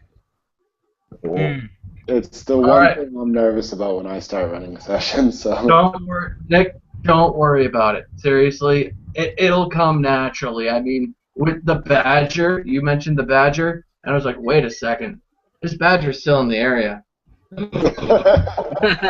Then he goes into the cave, into your hole, eats it, and then there's your battle encounter right there. right. And also, you guys did kind of attack illusions. And you made out a lot better than Stu's character did with an illusion. Yeah. Stu's character his mentor. Wasn't it like a Slash vortex? problem figure. Also, I want to shout out the Goblin interaction. Yes, That was on point. I love Goblin. I know. I was actually really happy to let you or have you do some Goblin voices and Now stuff. you know how I'm Fantastic. going to be playing goblins in your campaign. I can't wait, man. I can't wait for GNU. Anyway, do you want to close the stream? I mean, we can talk a little bit longer, but. See you later. Sorry, Bye, YouTube. Bye. Thanks for watching. Yeah. I won't do it again. Come back next week. See who gets voted off Luxtos. Be sure to check out, Saxer's getting kicked out of Coming Luxtos soon. Island. be sure to check out my channel. Coming soon, live sessions of the adventures in Nalawale Kai Kohola, the archipelago in my homebrew world tier.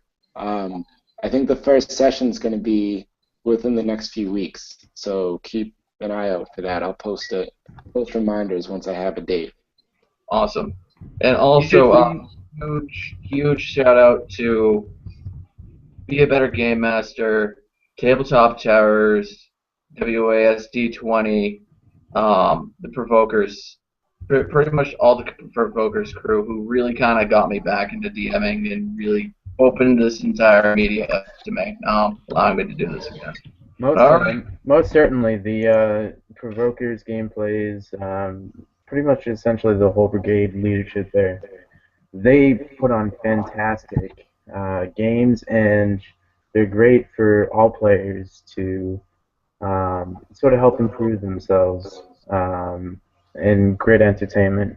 Like, they helped me notice that one thing that was really lacking in my gameplay was sort of descriptive imagery, description of action. Things that really added a depth to my characters, my settings, and whatnot. So I would definitely recommend going and checking them out. All right. Anyone else have anything else? I just wanted to say thanks, Mom. And I love you, Mom! Nick should rename his character to Sellout. Ooh, shots fired. Okay. End the broadcast now.